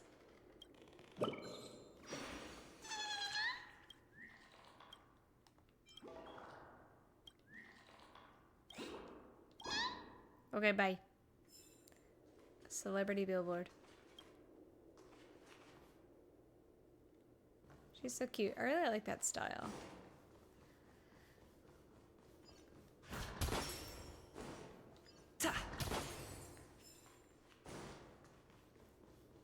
Let me in. Ooh. I really don't. I don't like these mannequins. I don't like them. I don't like them. I don't like them at all. Please don't attack me.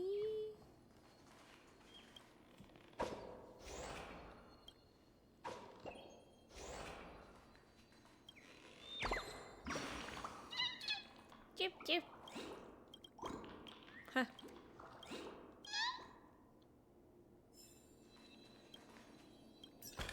Please don't attack me. A phone.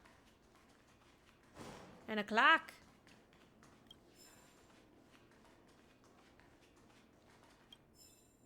Intermission. Any more? I like that there's. I like the design, like the ballerina shoes. It's very fun. Oh. Yikes! They scared the life out of me. Why are there so many puppets at the ticket office? March behind you. So many mannequins. This is a fashion store. Stop it! Are these puppets part of the stage setup? Even so, it's so eerie that the entire front hall is empty. I'm just looking for birds. Don't mind me.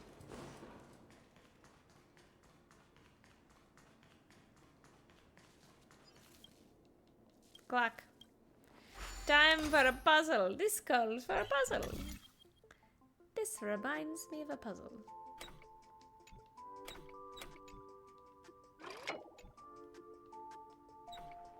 Oh. Intriguing.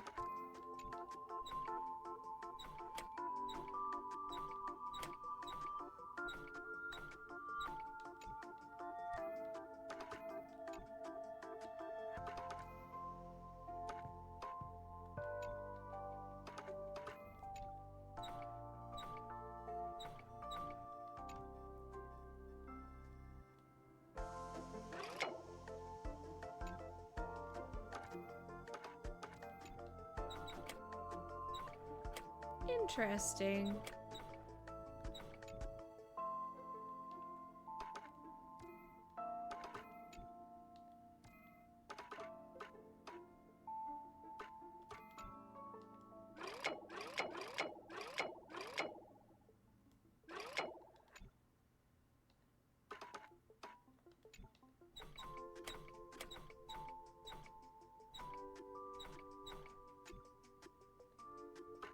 So, okay, you can only go forward.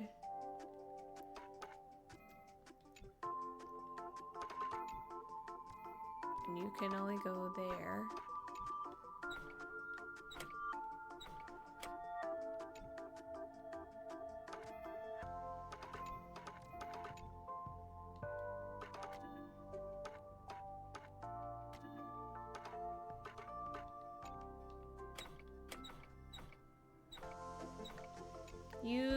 That should work.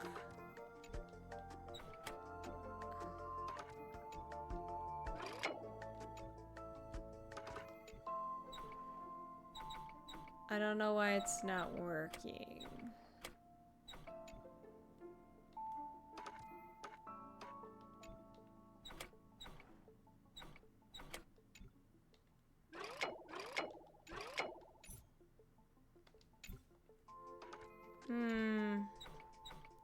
Oh.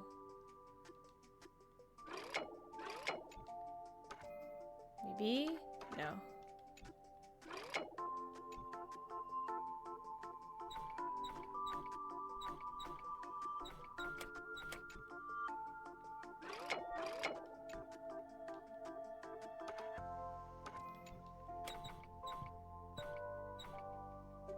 Strange. This one's tough. Hold on.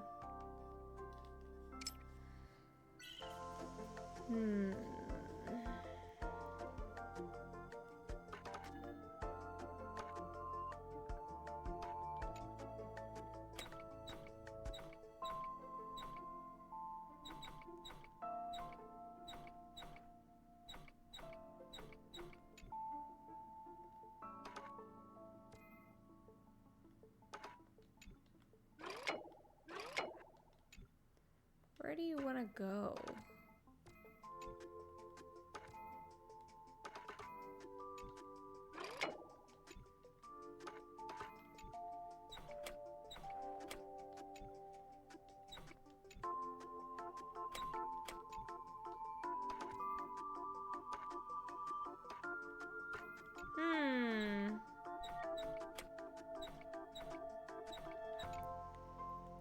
I don't think I get this one.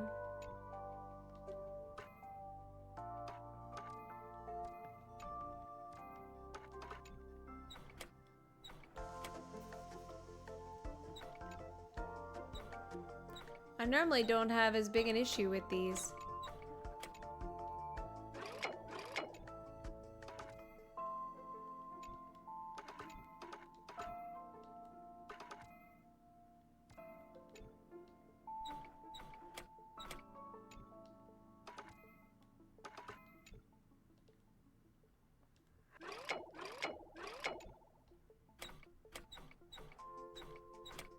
I can't get that upper left corner to work out how I want it to.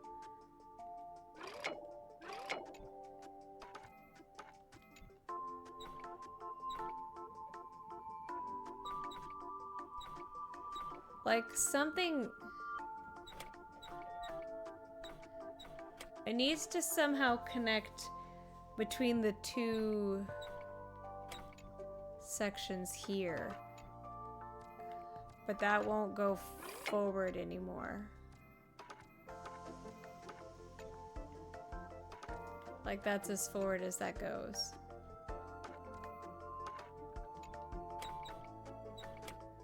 Can I have a hint? Game, you give me hints on everything else.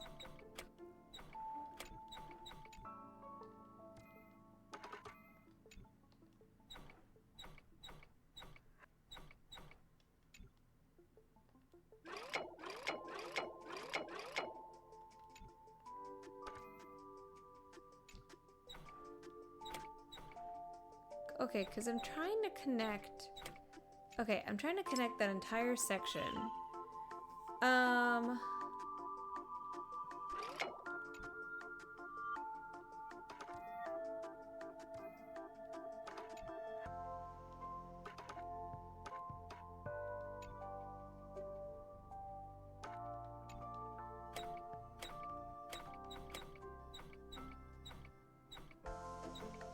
Because now this as a whole.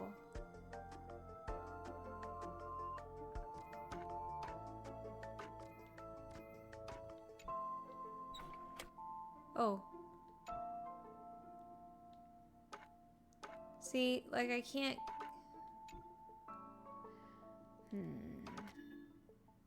I can't get it to go all the way. Because as soon as I move over...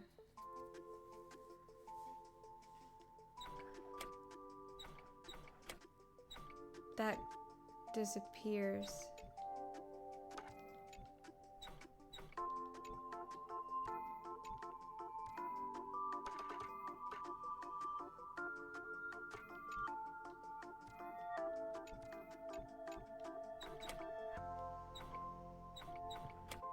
And I can't do that because that has to be available.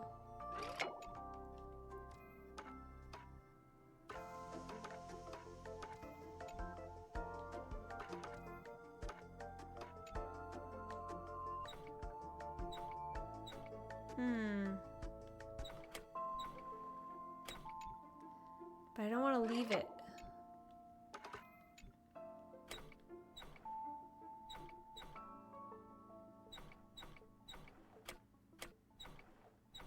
Because he's not going to move unless it connects to that.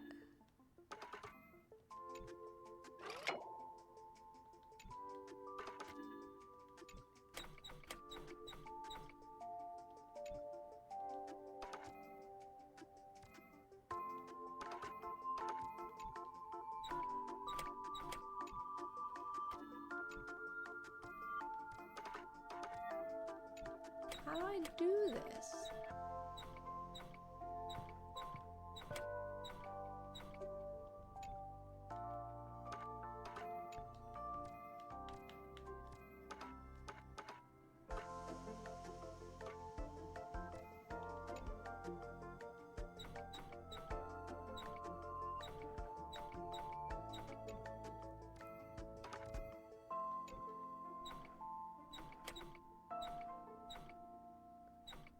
Yeah, I don't... I might have to do this one later. I can't figure it out. Can I do this? I feel like I should be able to do this one later, right? I shouldn't be blocked from being here. Yeah, this is a separate area. We'll figure it out later.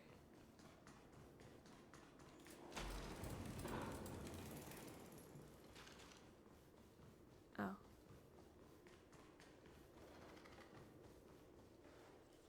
Something feels off. We're in the right place. There's no other grand theater in the dreamscape. So Sunday's messing with us? My apologies for the delay. March 7th. You scared me. Where are you now? I'm waiting for you behind the curtain. Following the Asdana tradition, I invite you to enjoy a stage play in 3 acts before the festival begins. History is a mirror reflecting the universe's true essence. Let's use this opportunity to delve into the rich history of Penacony and the eons within it. Naturally, the future takes shape. Let us commence with the dawning of the world.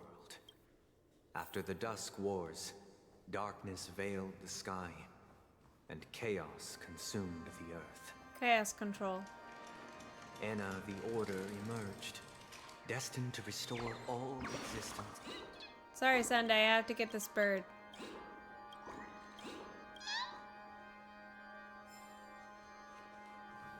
Oh. Did I interrupt? Ha! I interrupted his conversation. Now I'll never know what he was gonna say, but I had to get the bird. You have to understand, Sunday. I'm sure you had lovely things to say, but next time, don't say it when there's a bird.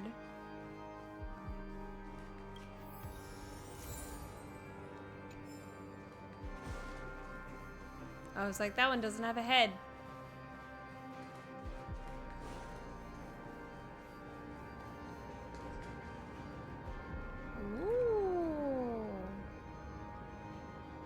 Well, They gathered nebulae there we and go. forged them into picks, thus creating a grand lyre with black and white keys. I don't remember. I didn't hear anything before that. Strike the white keys, and the sun rose.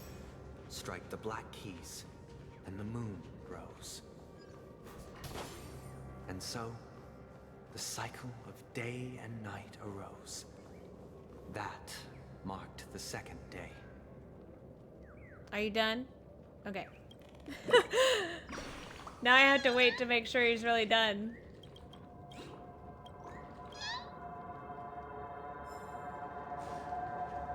Oh, a critter.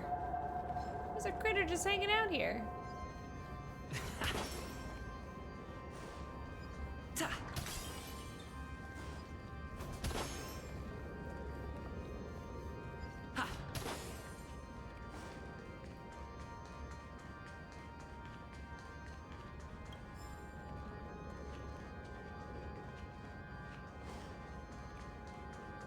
Theater's really lovely. I'm liking this organ. That's a sassy organ. Ooh, what's in here? Okay, can't go there yet. Tacos.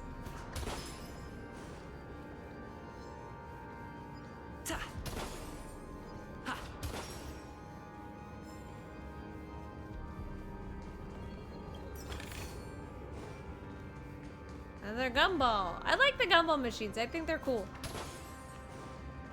They're a fun little mechanic.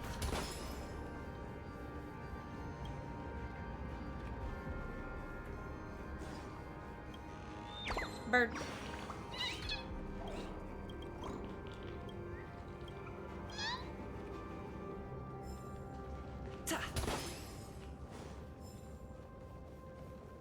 Like everybody's just chilling. Oh no, it's another clock. I'll come back. I'll come back. I will do the clocks. We're not doing them right now. I'm just yanking birds when I find them.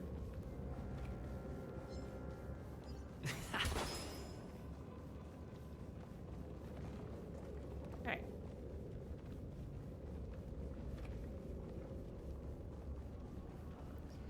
I'm coming Sunday, I'm sorry. I took a detour to birds, you know?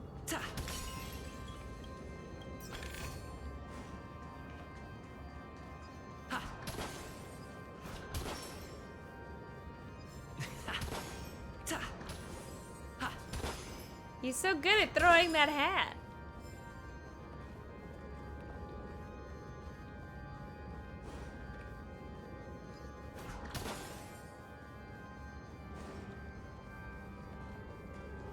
I just wanna... There's a puzzle. Man, there's so many things! Why you gotta put these things when I need to do the story? You know I'm gonna get... Oh, a bird! You know I'm gonna get distracted. Like the giant organ.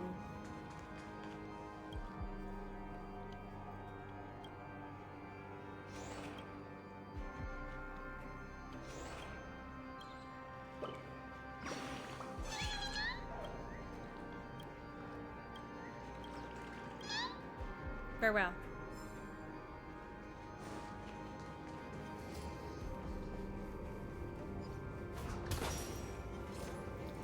Oh god. Okay. Alright, now we're good, now we're good. We're gonna do the thing, okay. The puppets are gathering around the frame. Are they expecting us to...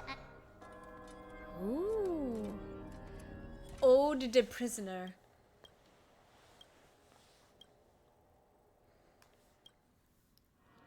Where are we now? Oh my gosh. The atmosphere here looks similar to Sunday's inner world. Perhaps this so-called stage play is created with his This is abilities. gonna turn into a Final Fantasy VII This act is ending, named a 4-part Ode to finale. Prisoner. Given the atmosphere here, I believe it's about Penacony's past. I thought things were finally looking up as I managed to dodge prison during my recent trailblazing expeditions. But now it looks like I'll be back behind bars again. Where were you in jail, March? I genuinely wish to avoid a violent clash with my esteemed guests from afar. Therefore, I've arranged 3 acts before the situation becomes irreparable. Where shall we start our narrative? Well, let's start with the time when Oops. I wish I wouldn't interrupt. I wish I wouldn't interrupt him. Where shall we Okay, start good. our Thank you. Well, let's start with the time when Penacony was still a frontier prison. What are you? What are you? Oh, the music! Oh, what the frick? The market is unpredictable. Right! Investing in victory means playing the long game! Confiscated! Time to twirl! Hedge your bets. Take your positions. Ooh, that break effect. Easy, Numby. Time to twirl! Watch your head. Ooh, this music too. Oh, it's trippy. I Reach like the it. end of the story in your own way. Yeah. Oh, I heard a bird. Where?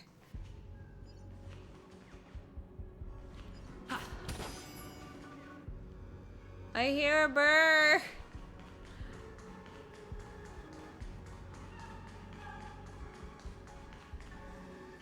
Oh, people fighting.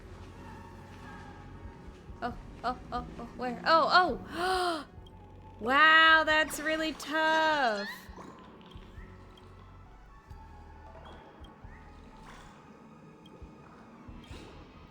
That was really well hidden.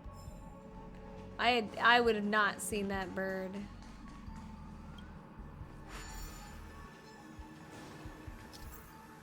Oh. Scattered dream bubbles, due to them being unconnected, cannot form bridges. After interacting with panel, be highlighted by interacting with panels that can be moved along the designated trajectory. With placement at the meets required. Okay.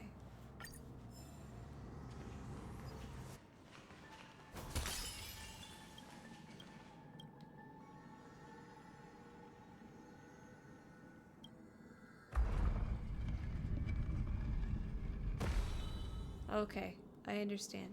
This place was once a place. In 2147 AE, a prisoner named Hanun ignited a struggle for liberty and emerged triumphant.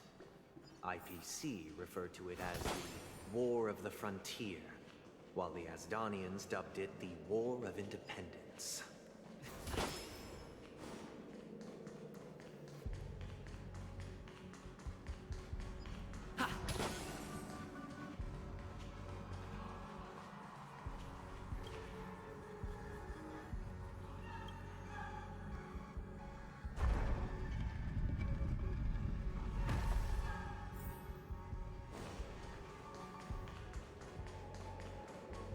Oh.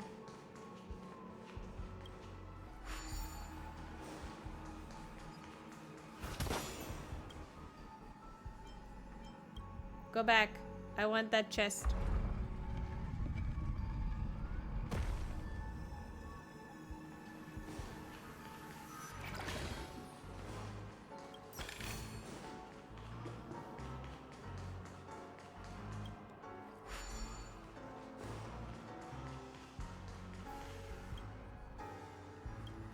Man, the dissonance with those chords on the piano. This is intense. You know it's crazy when they bring the minor key out.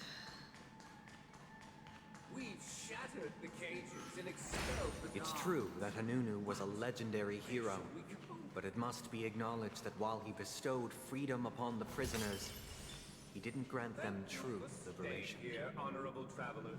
The three nameless stayed on the planet, endeavoring to spread the tenets of Trailblaze throughout the frontier prison. Alas, their efforts proved futile.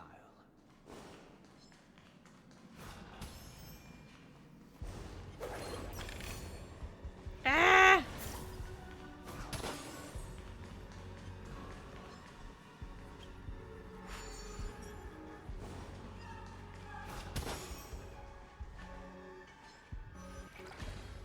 I see. Let's build another prison, not within the physical. Once again, as Dana was engulfed in war, this time the enemies originating from within. The prisoners remained prisoners for the rest of their lives, fighting for freedom rather than living for it. Ooh, pretty color.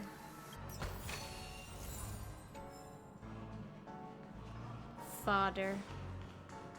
That's where it came from, right?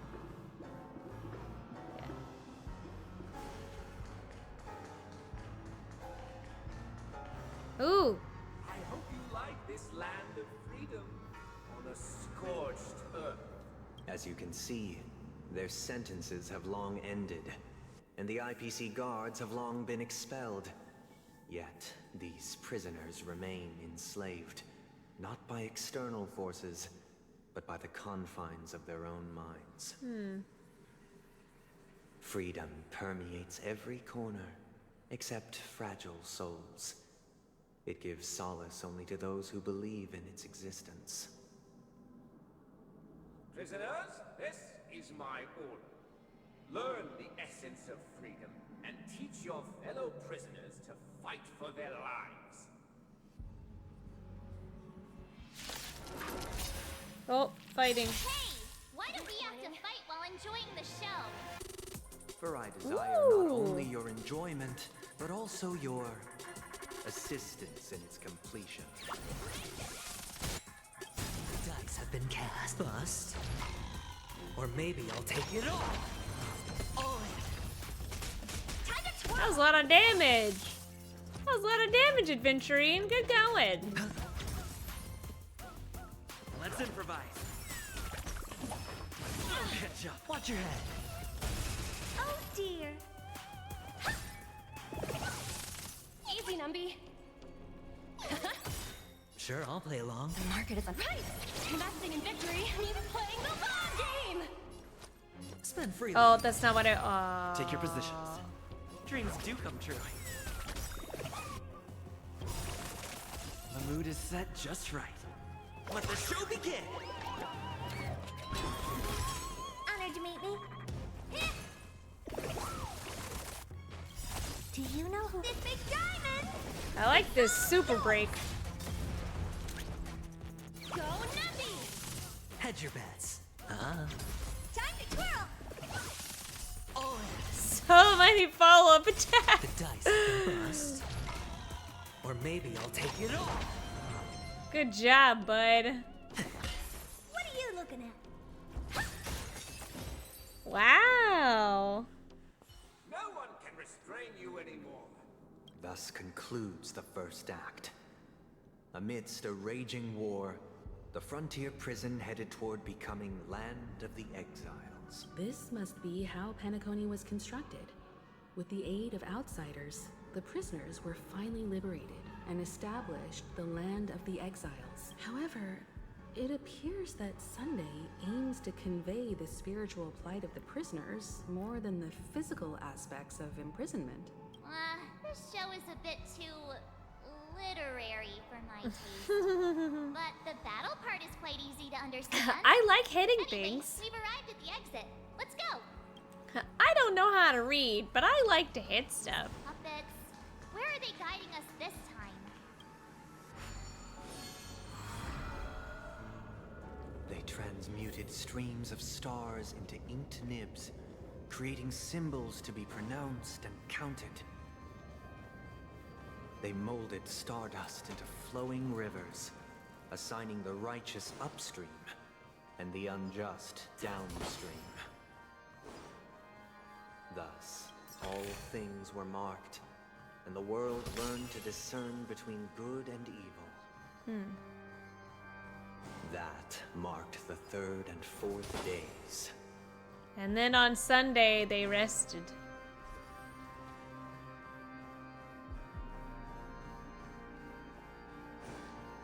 Oh, look at them just enjoying themselves. I'm not gonna interrupt them. Oh, birds!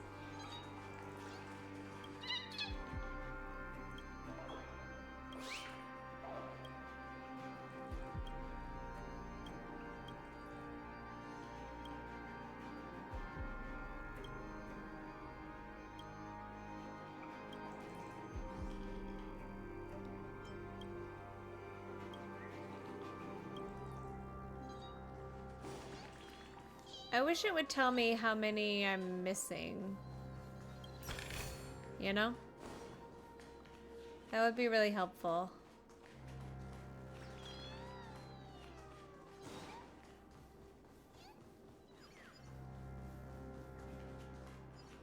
Aha!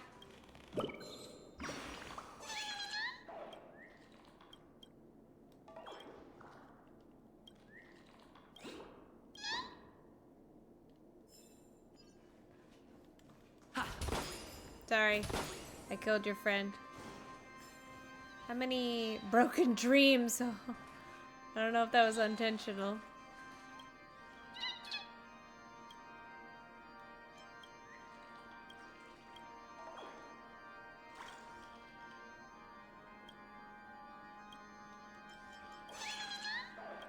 Okay.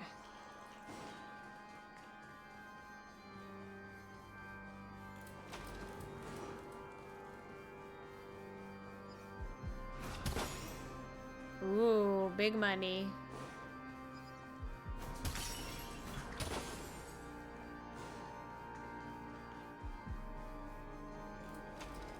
Oh.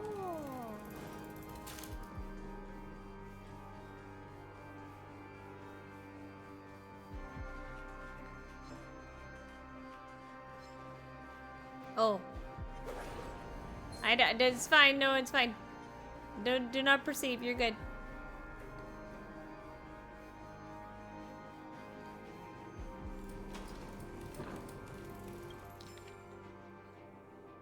Oh. Glocks. Wings shielded the forest, torrential rain.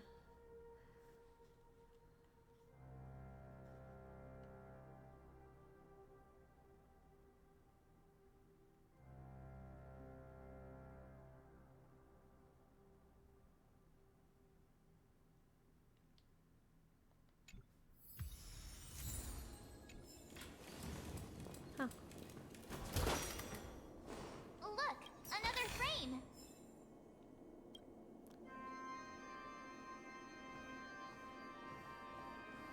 But a bird. Aha. Music. So much music. So much music.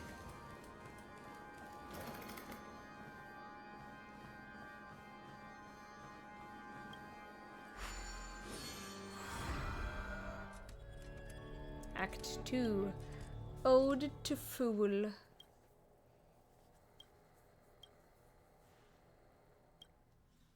Ode to Fool. This must be the second act. The surroundings are different from before.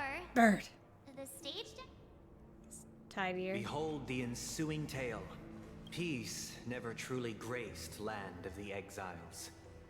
The history in this era is rich and intricate, so please allow me to present it in allegorical form.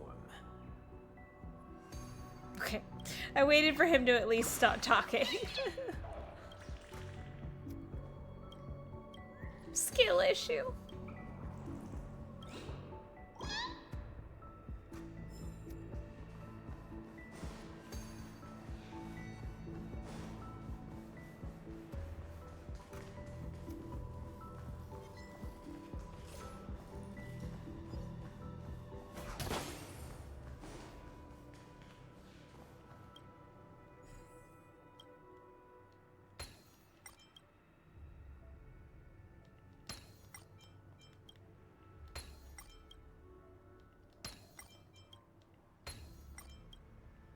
Nice.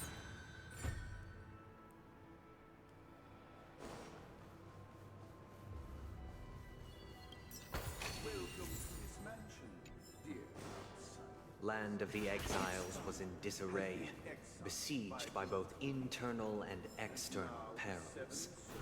Though the 7 major lineages appeared united on the surface, each harbored their own ambitions, leading to ceaseless conflict. No, man. Fine.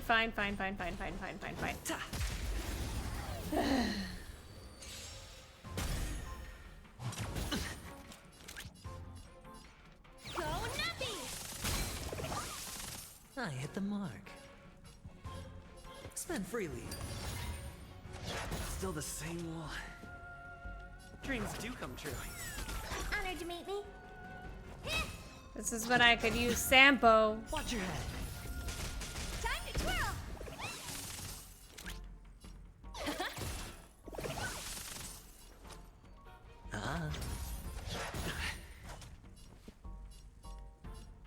Let's improvise.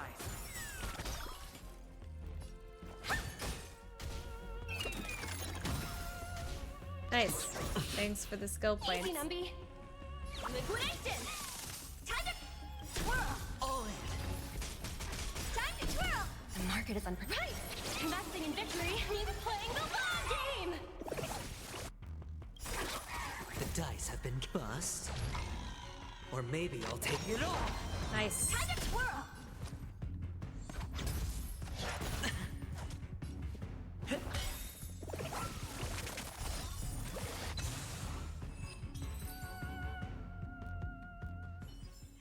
Oh, I thought they were connected. No, no, no, do not perceive!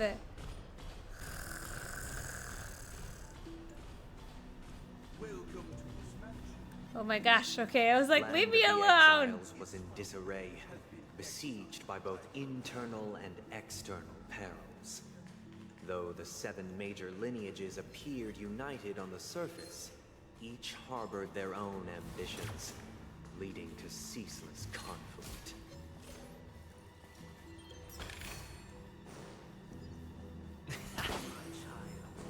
You did not serve the old master. The leader of the Alfalfa family sought to defect to the IPC, trading freedom for survival. However, his eldest son slew him in the name of righteousness, and ascended as the new family head.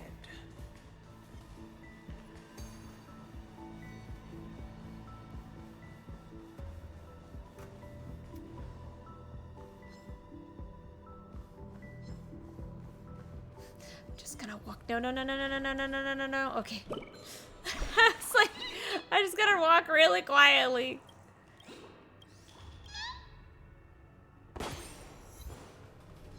Chirp, I can't move anymore?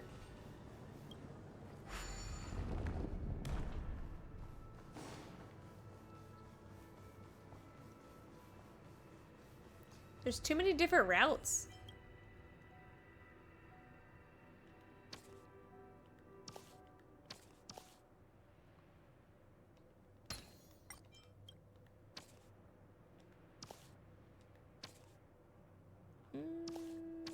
Yeah.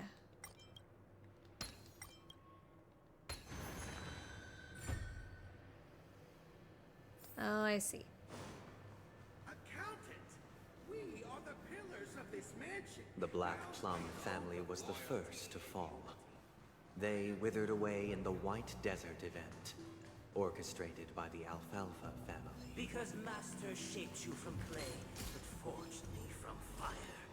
I'm superior to you.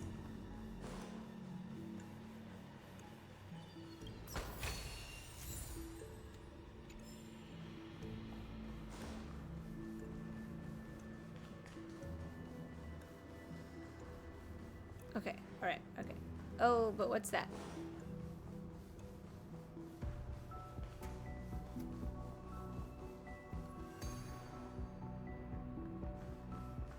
Did I just miss that?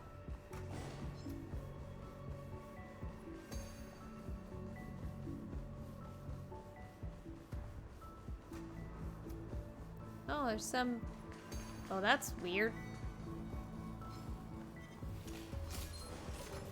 What are they doing?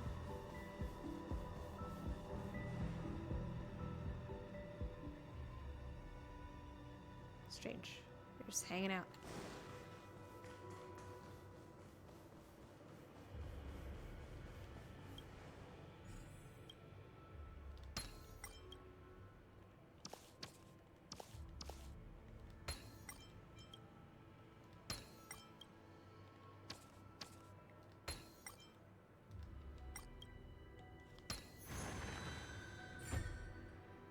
Oh, okay, good.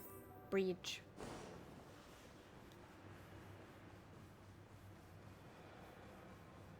I'm trying to understand what Mr. Sunday thinks this will do to, like, dissuade us, I guess.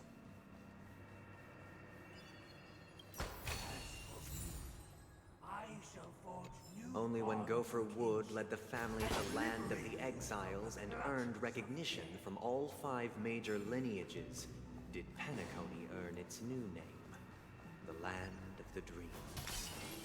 Ooh, you're fancy looking. I like you. Dear outsider, I beseech your aid in purging this mansion of the poison spread by the lurking instigators. You want us to help you? What? I wish they could regain their reason. She speaks so... Hello, do you understand the words? This is the second act. Looks like it's about Penacony's journey to becoming the Land of the Dreams. But this new master seems like a bad guy to me, don't you think? Perhaps this is the truth Sunday is trying to express, if you read between the lines. The Harmony changed Penacony just as the guards once did. Looks like we've gotta help those guys kneeling down over there calm down a bit, right?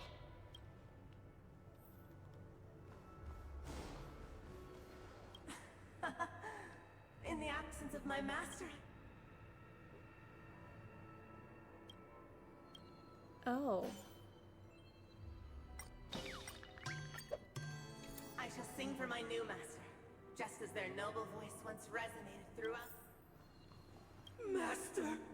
Oh, you will return in due course, and I shall stand vigilant. Only reason can shield people from the lingering poison of the past.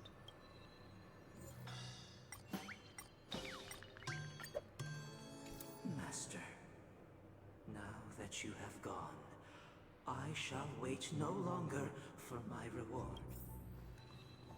Once, I stood as the most loyal guard among all the servants. Now...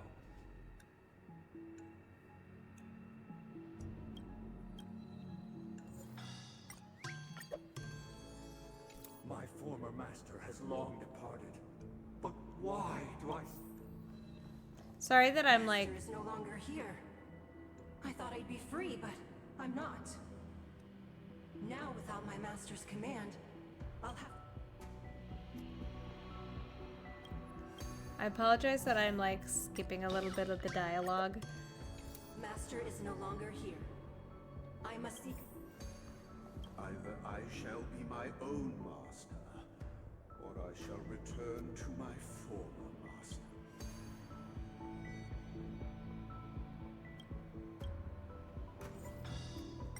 This is very interesting, Without though. a master, who can grant me true freedom?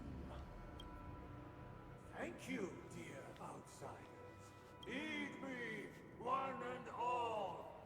Your former master shall not return. Cast aside the veils of hypocrisy. Get ready. Looks like another fight is about to begin. Is this what they call immersion theater?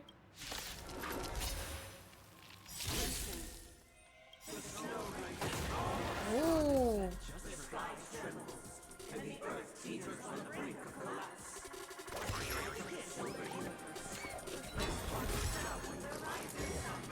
Ooh.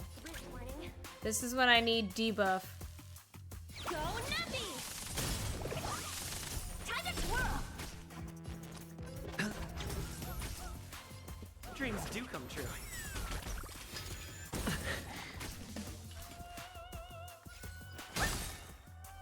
Do you know who this big diamond? It's all yours! Time to twirl!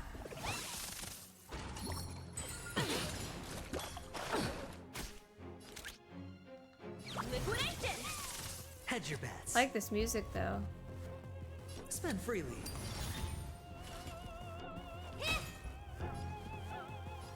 Let's improvise. On. They'll risk high reward. market is unpredictable. Right!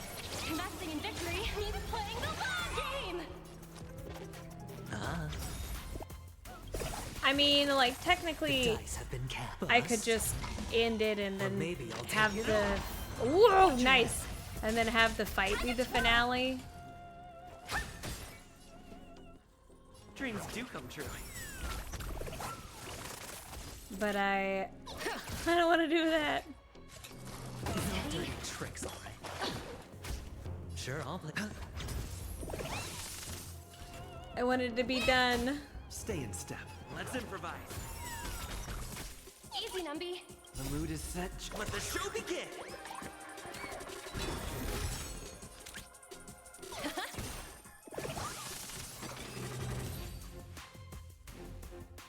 Alas, they remain but slaves till the very end, with the illusion of freedom.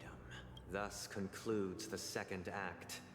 Amidst an illusory harmony, Land of the Exiles charted its course toward becoming the planet of festivities. This is how Penacony fell under the family's control. Since the arrival of the Harmony, the Land of the Exiles has undergone dramatic changes, not all of which have proven beneficial. This guy really loves dramatic scenes. Bet he comes from a whole lineage of stage performers. You don't know that much.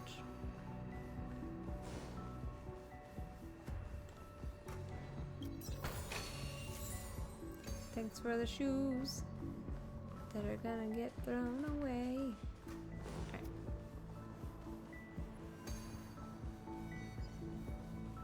Oh, that's so funny. Oh, that's a tough one. I like that one.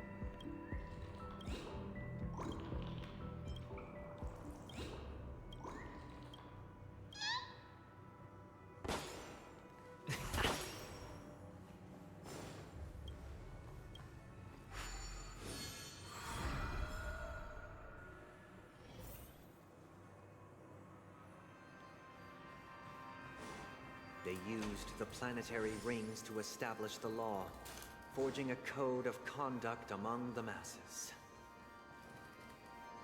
A grand lyre with black and white keys served as an instrument, while symbols of articulation and numerical notation took the form of musical notes. The downward flowing river became a melody, and the canon of law dictated the form. Thus, all mortals found their unique place within this symphony. Oh, there's the 5th and 6th days. Marked the 5th and 6th days. This guy is really into these puppets. Oh.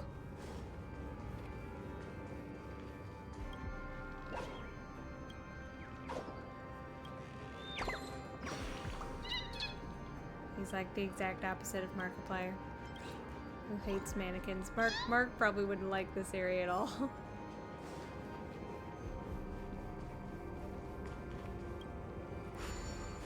Alright, Act 3. Ode to Order.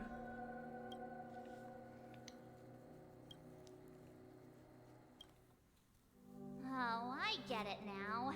The last scene is all about singing the praises of the Order. Piano. And the atmosphere here is completely different from the previous two scenes.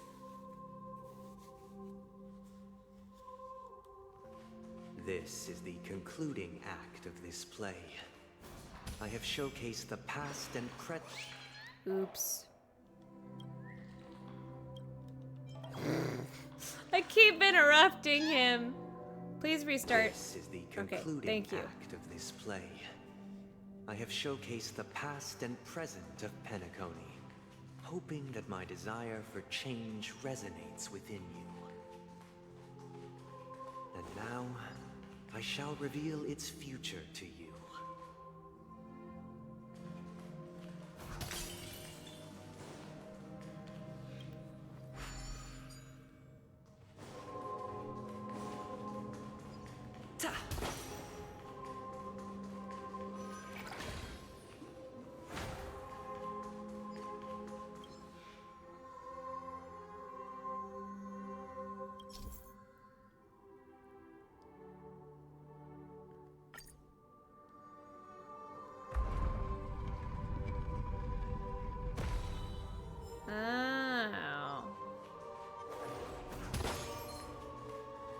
I'll get you because I want that chest. And because the music's actually pretty good. So what does Deception's Crown actually do?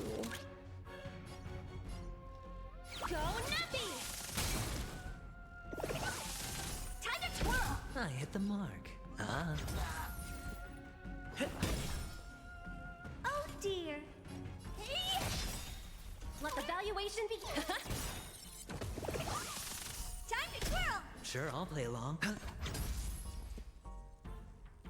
Let's improvise. What are you looking at?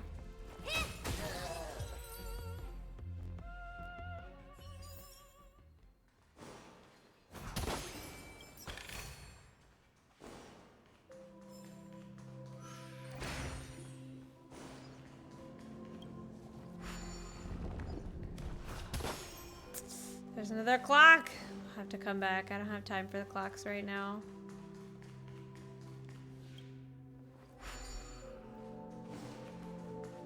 Without a king, who shall bear responsibility for the people?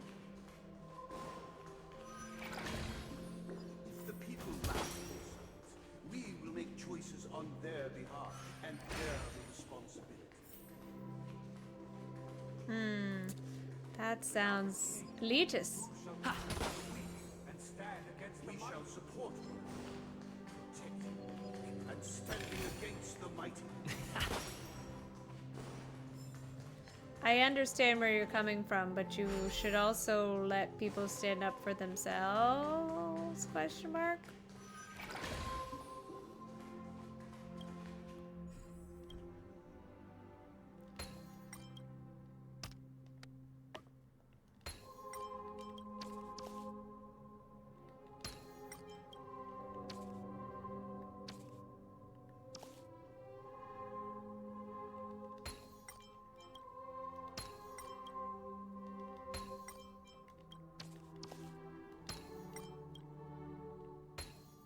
I was like, oh, am I missing a piece? No, it's just hiding.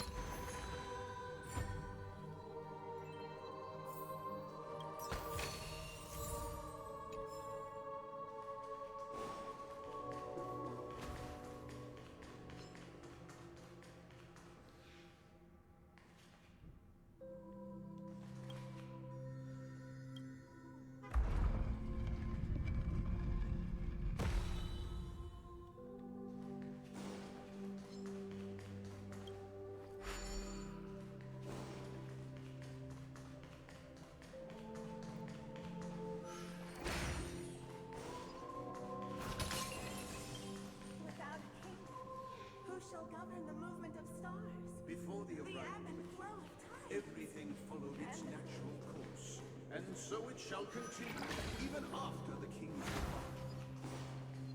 After the king's departure, We no longer have only for a few, for we have become kings of all things. King of anything. But who cares if you disagree?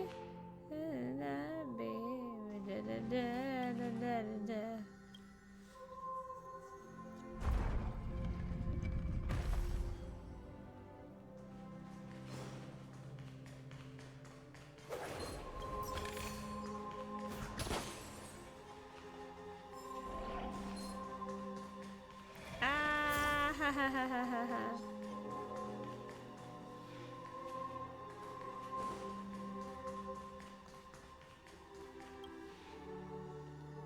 Oh.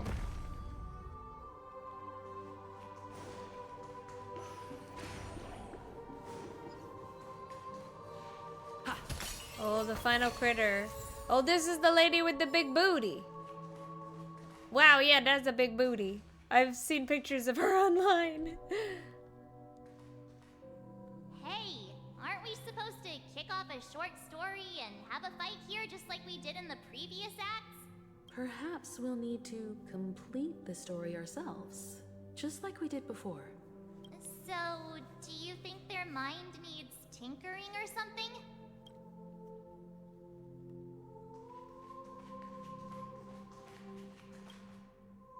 Based on experience, employ the clockwork.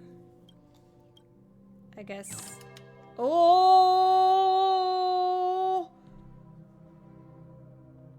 We no longer have need for a king, for we have become kings of all things.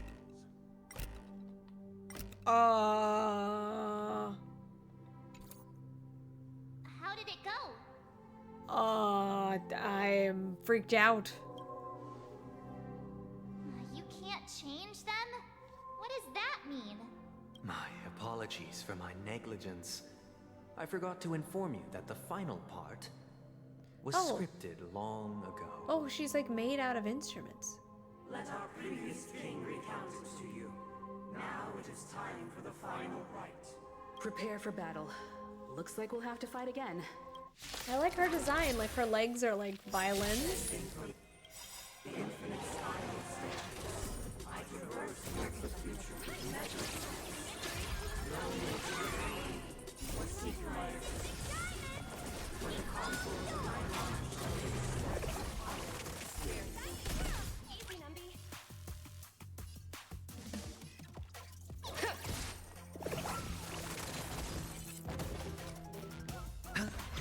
Stay in step.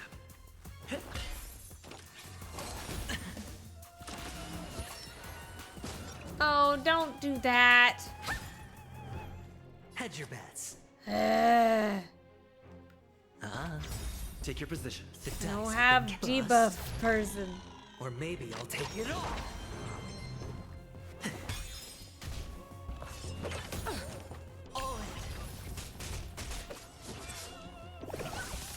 Honored to meet me.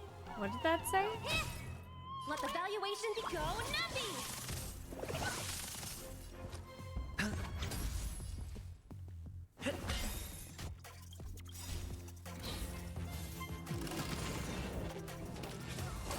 Steady. What are you looking at?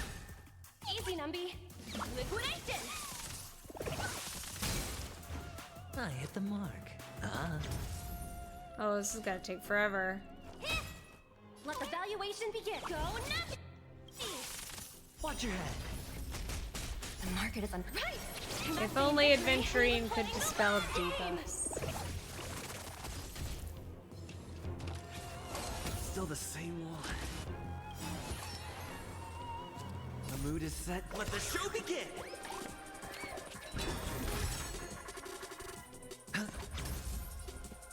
Let's improvise. Time to twirl! Easy, Numby. Liquidation! Do you know I who should have saved this. Oh well. It's all yours!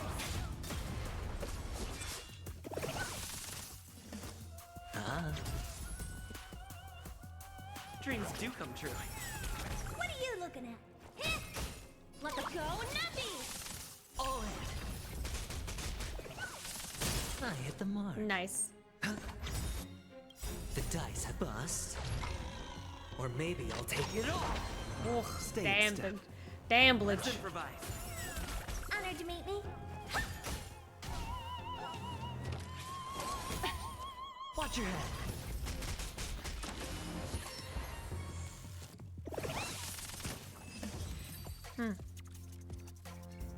In the hushed expanse of a nocturnal reverie, I leave faint traces behind. No need to remember me, or to recall the essence of dreams. What is mine shall wait. This is the final scene. It's much more straightforward. He wants to expel the Harmony and establish an empire based on the Order. Let's go. Once this stage play concludes, it'll be time for the main event, the Charmony Festival. That was really weird.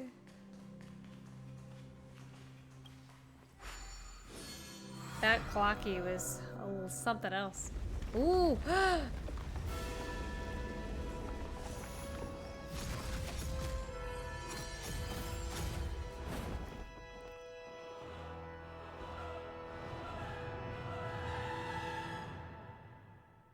Ooh, one system hour. They imbued the world with meaning, perfecting all things in the heavens and on earth. Then, they rested from the labors of creation. Yet, all beings cried out to Enna. Under the banner of the Order, you have defined all things in the cosmos. But this made us realize that we are but puppets in your hands. Thus, on that day, all beings united and cast the Eon into the abyss of oblivion. Thanks for following. This Grand Theater looks totally different. Welcome. Is this the power of the Order? Everyone, get ready. This could be a tough battle. That being said, I am very tired. I feel really bad doing this, but like, I feel like this battle is gonna go on forever. I also don't know who to have in my party. So, it is very late, and I'm very tempted to just save this till tomorrow. But I feel like we can do it. And oh, thank you! Yay, the little bat. He's a Komori bat. I'm sorry, Noxian, that you joined for me to just stop streaming. But tomorrow I think we shall do it. I am very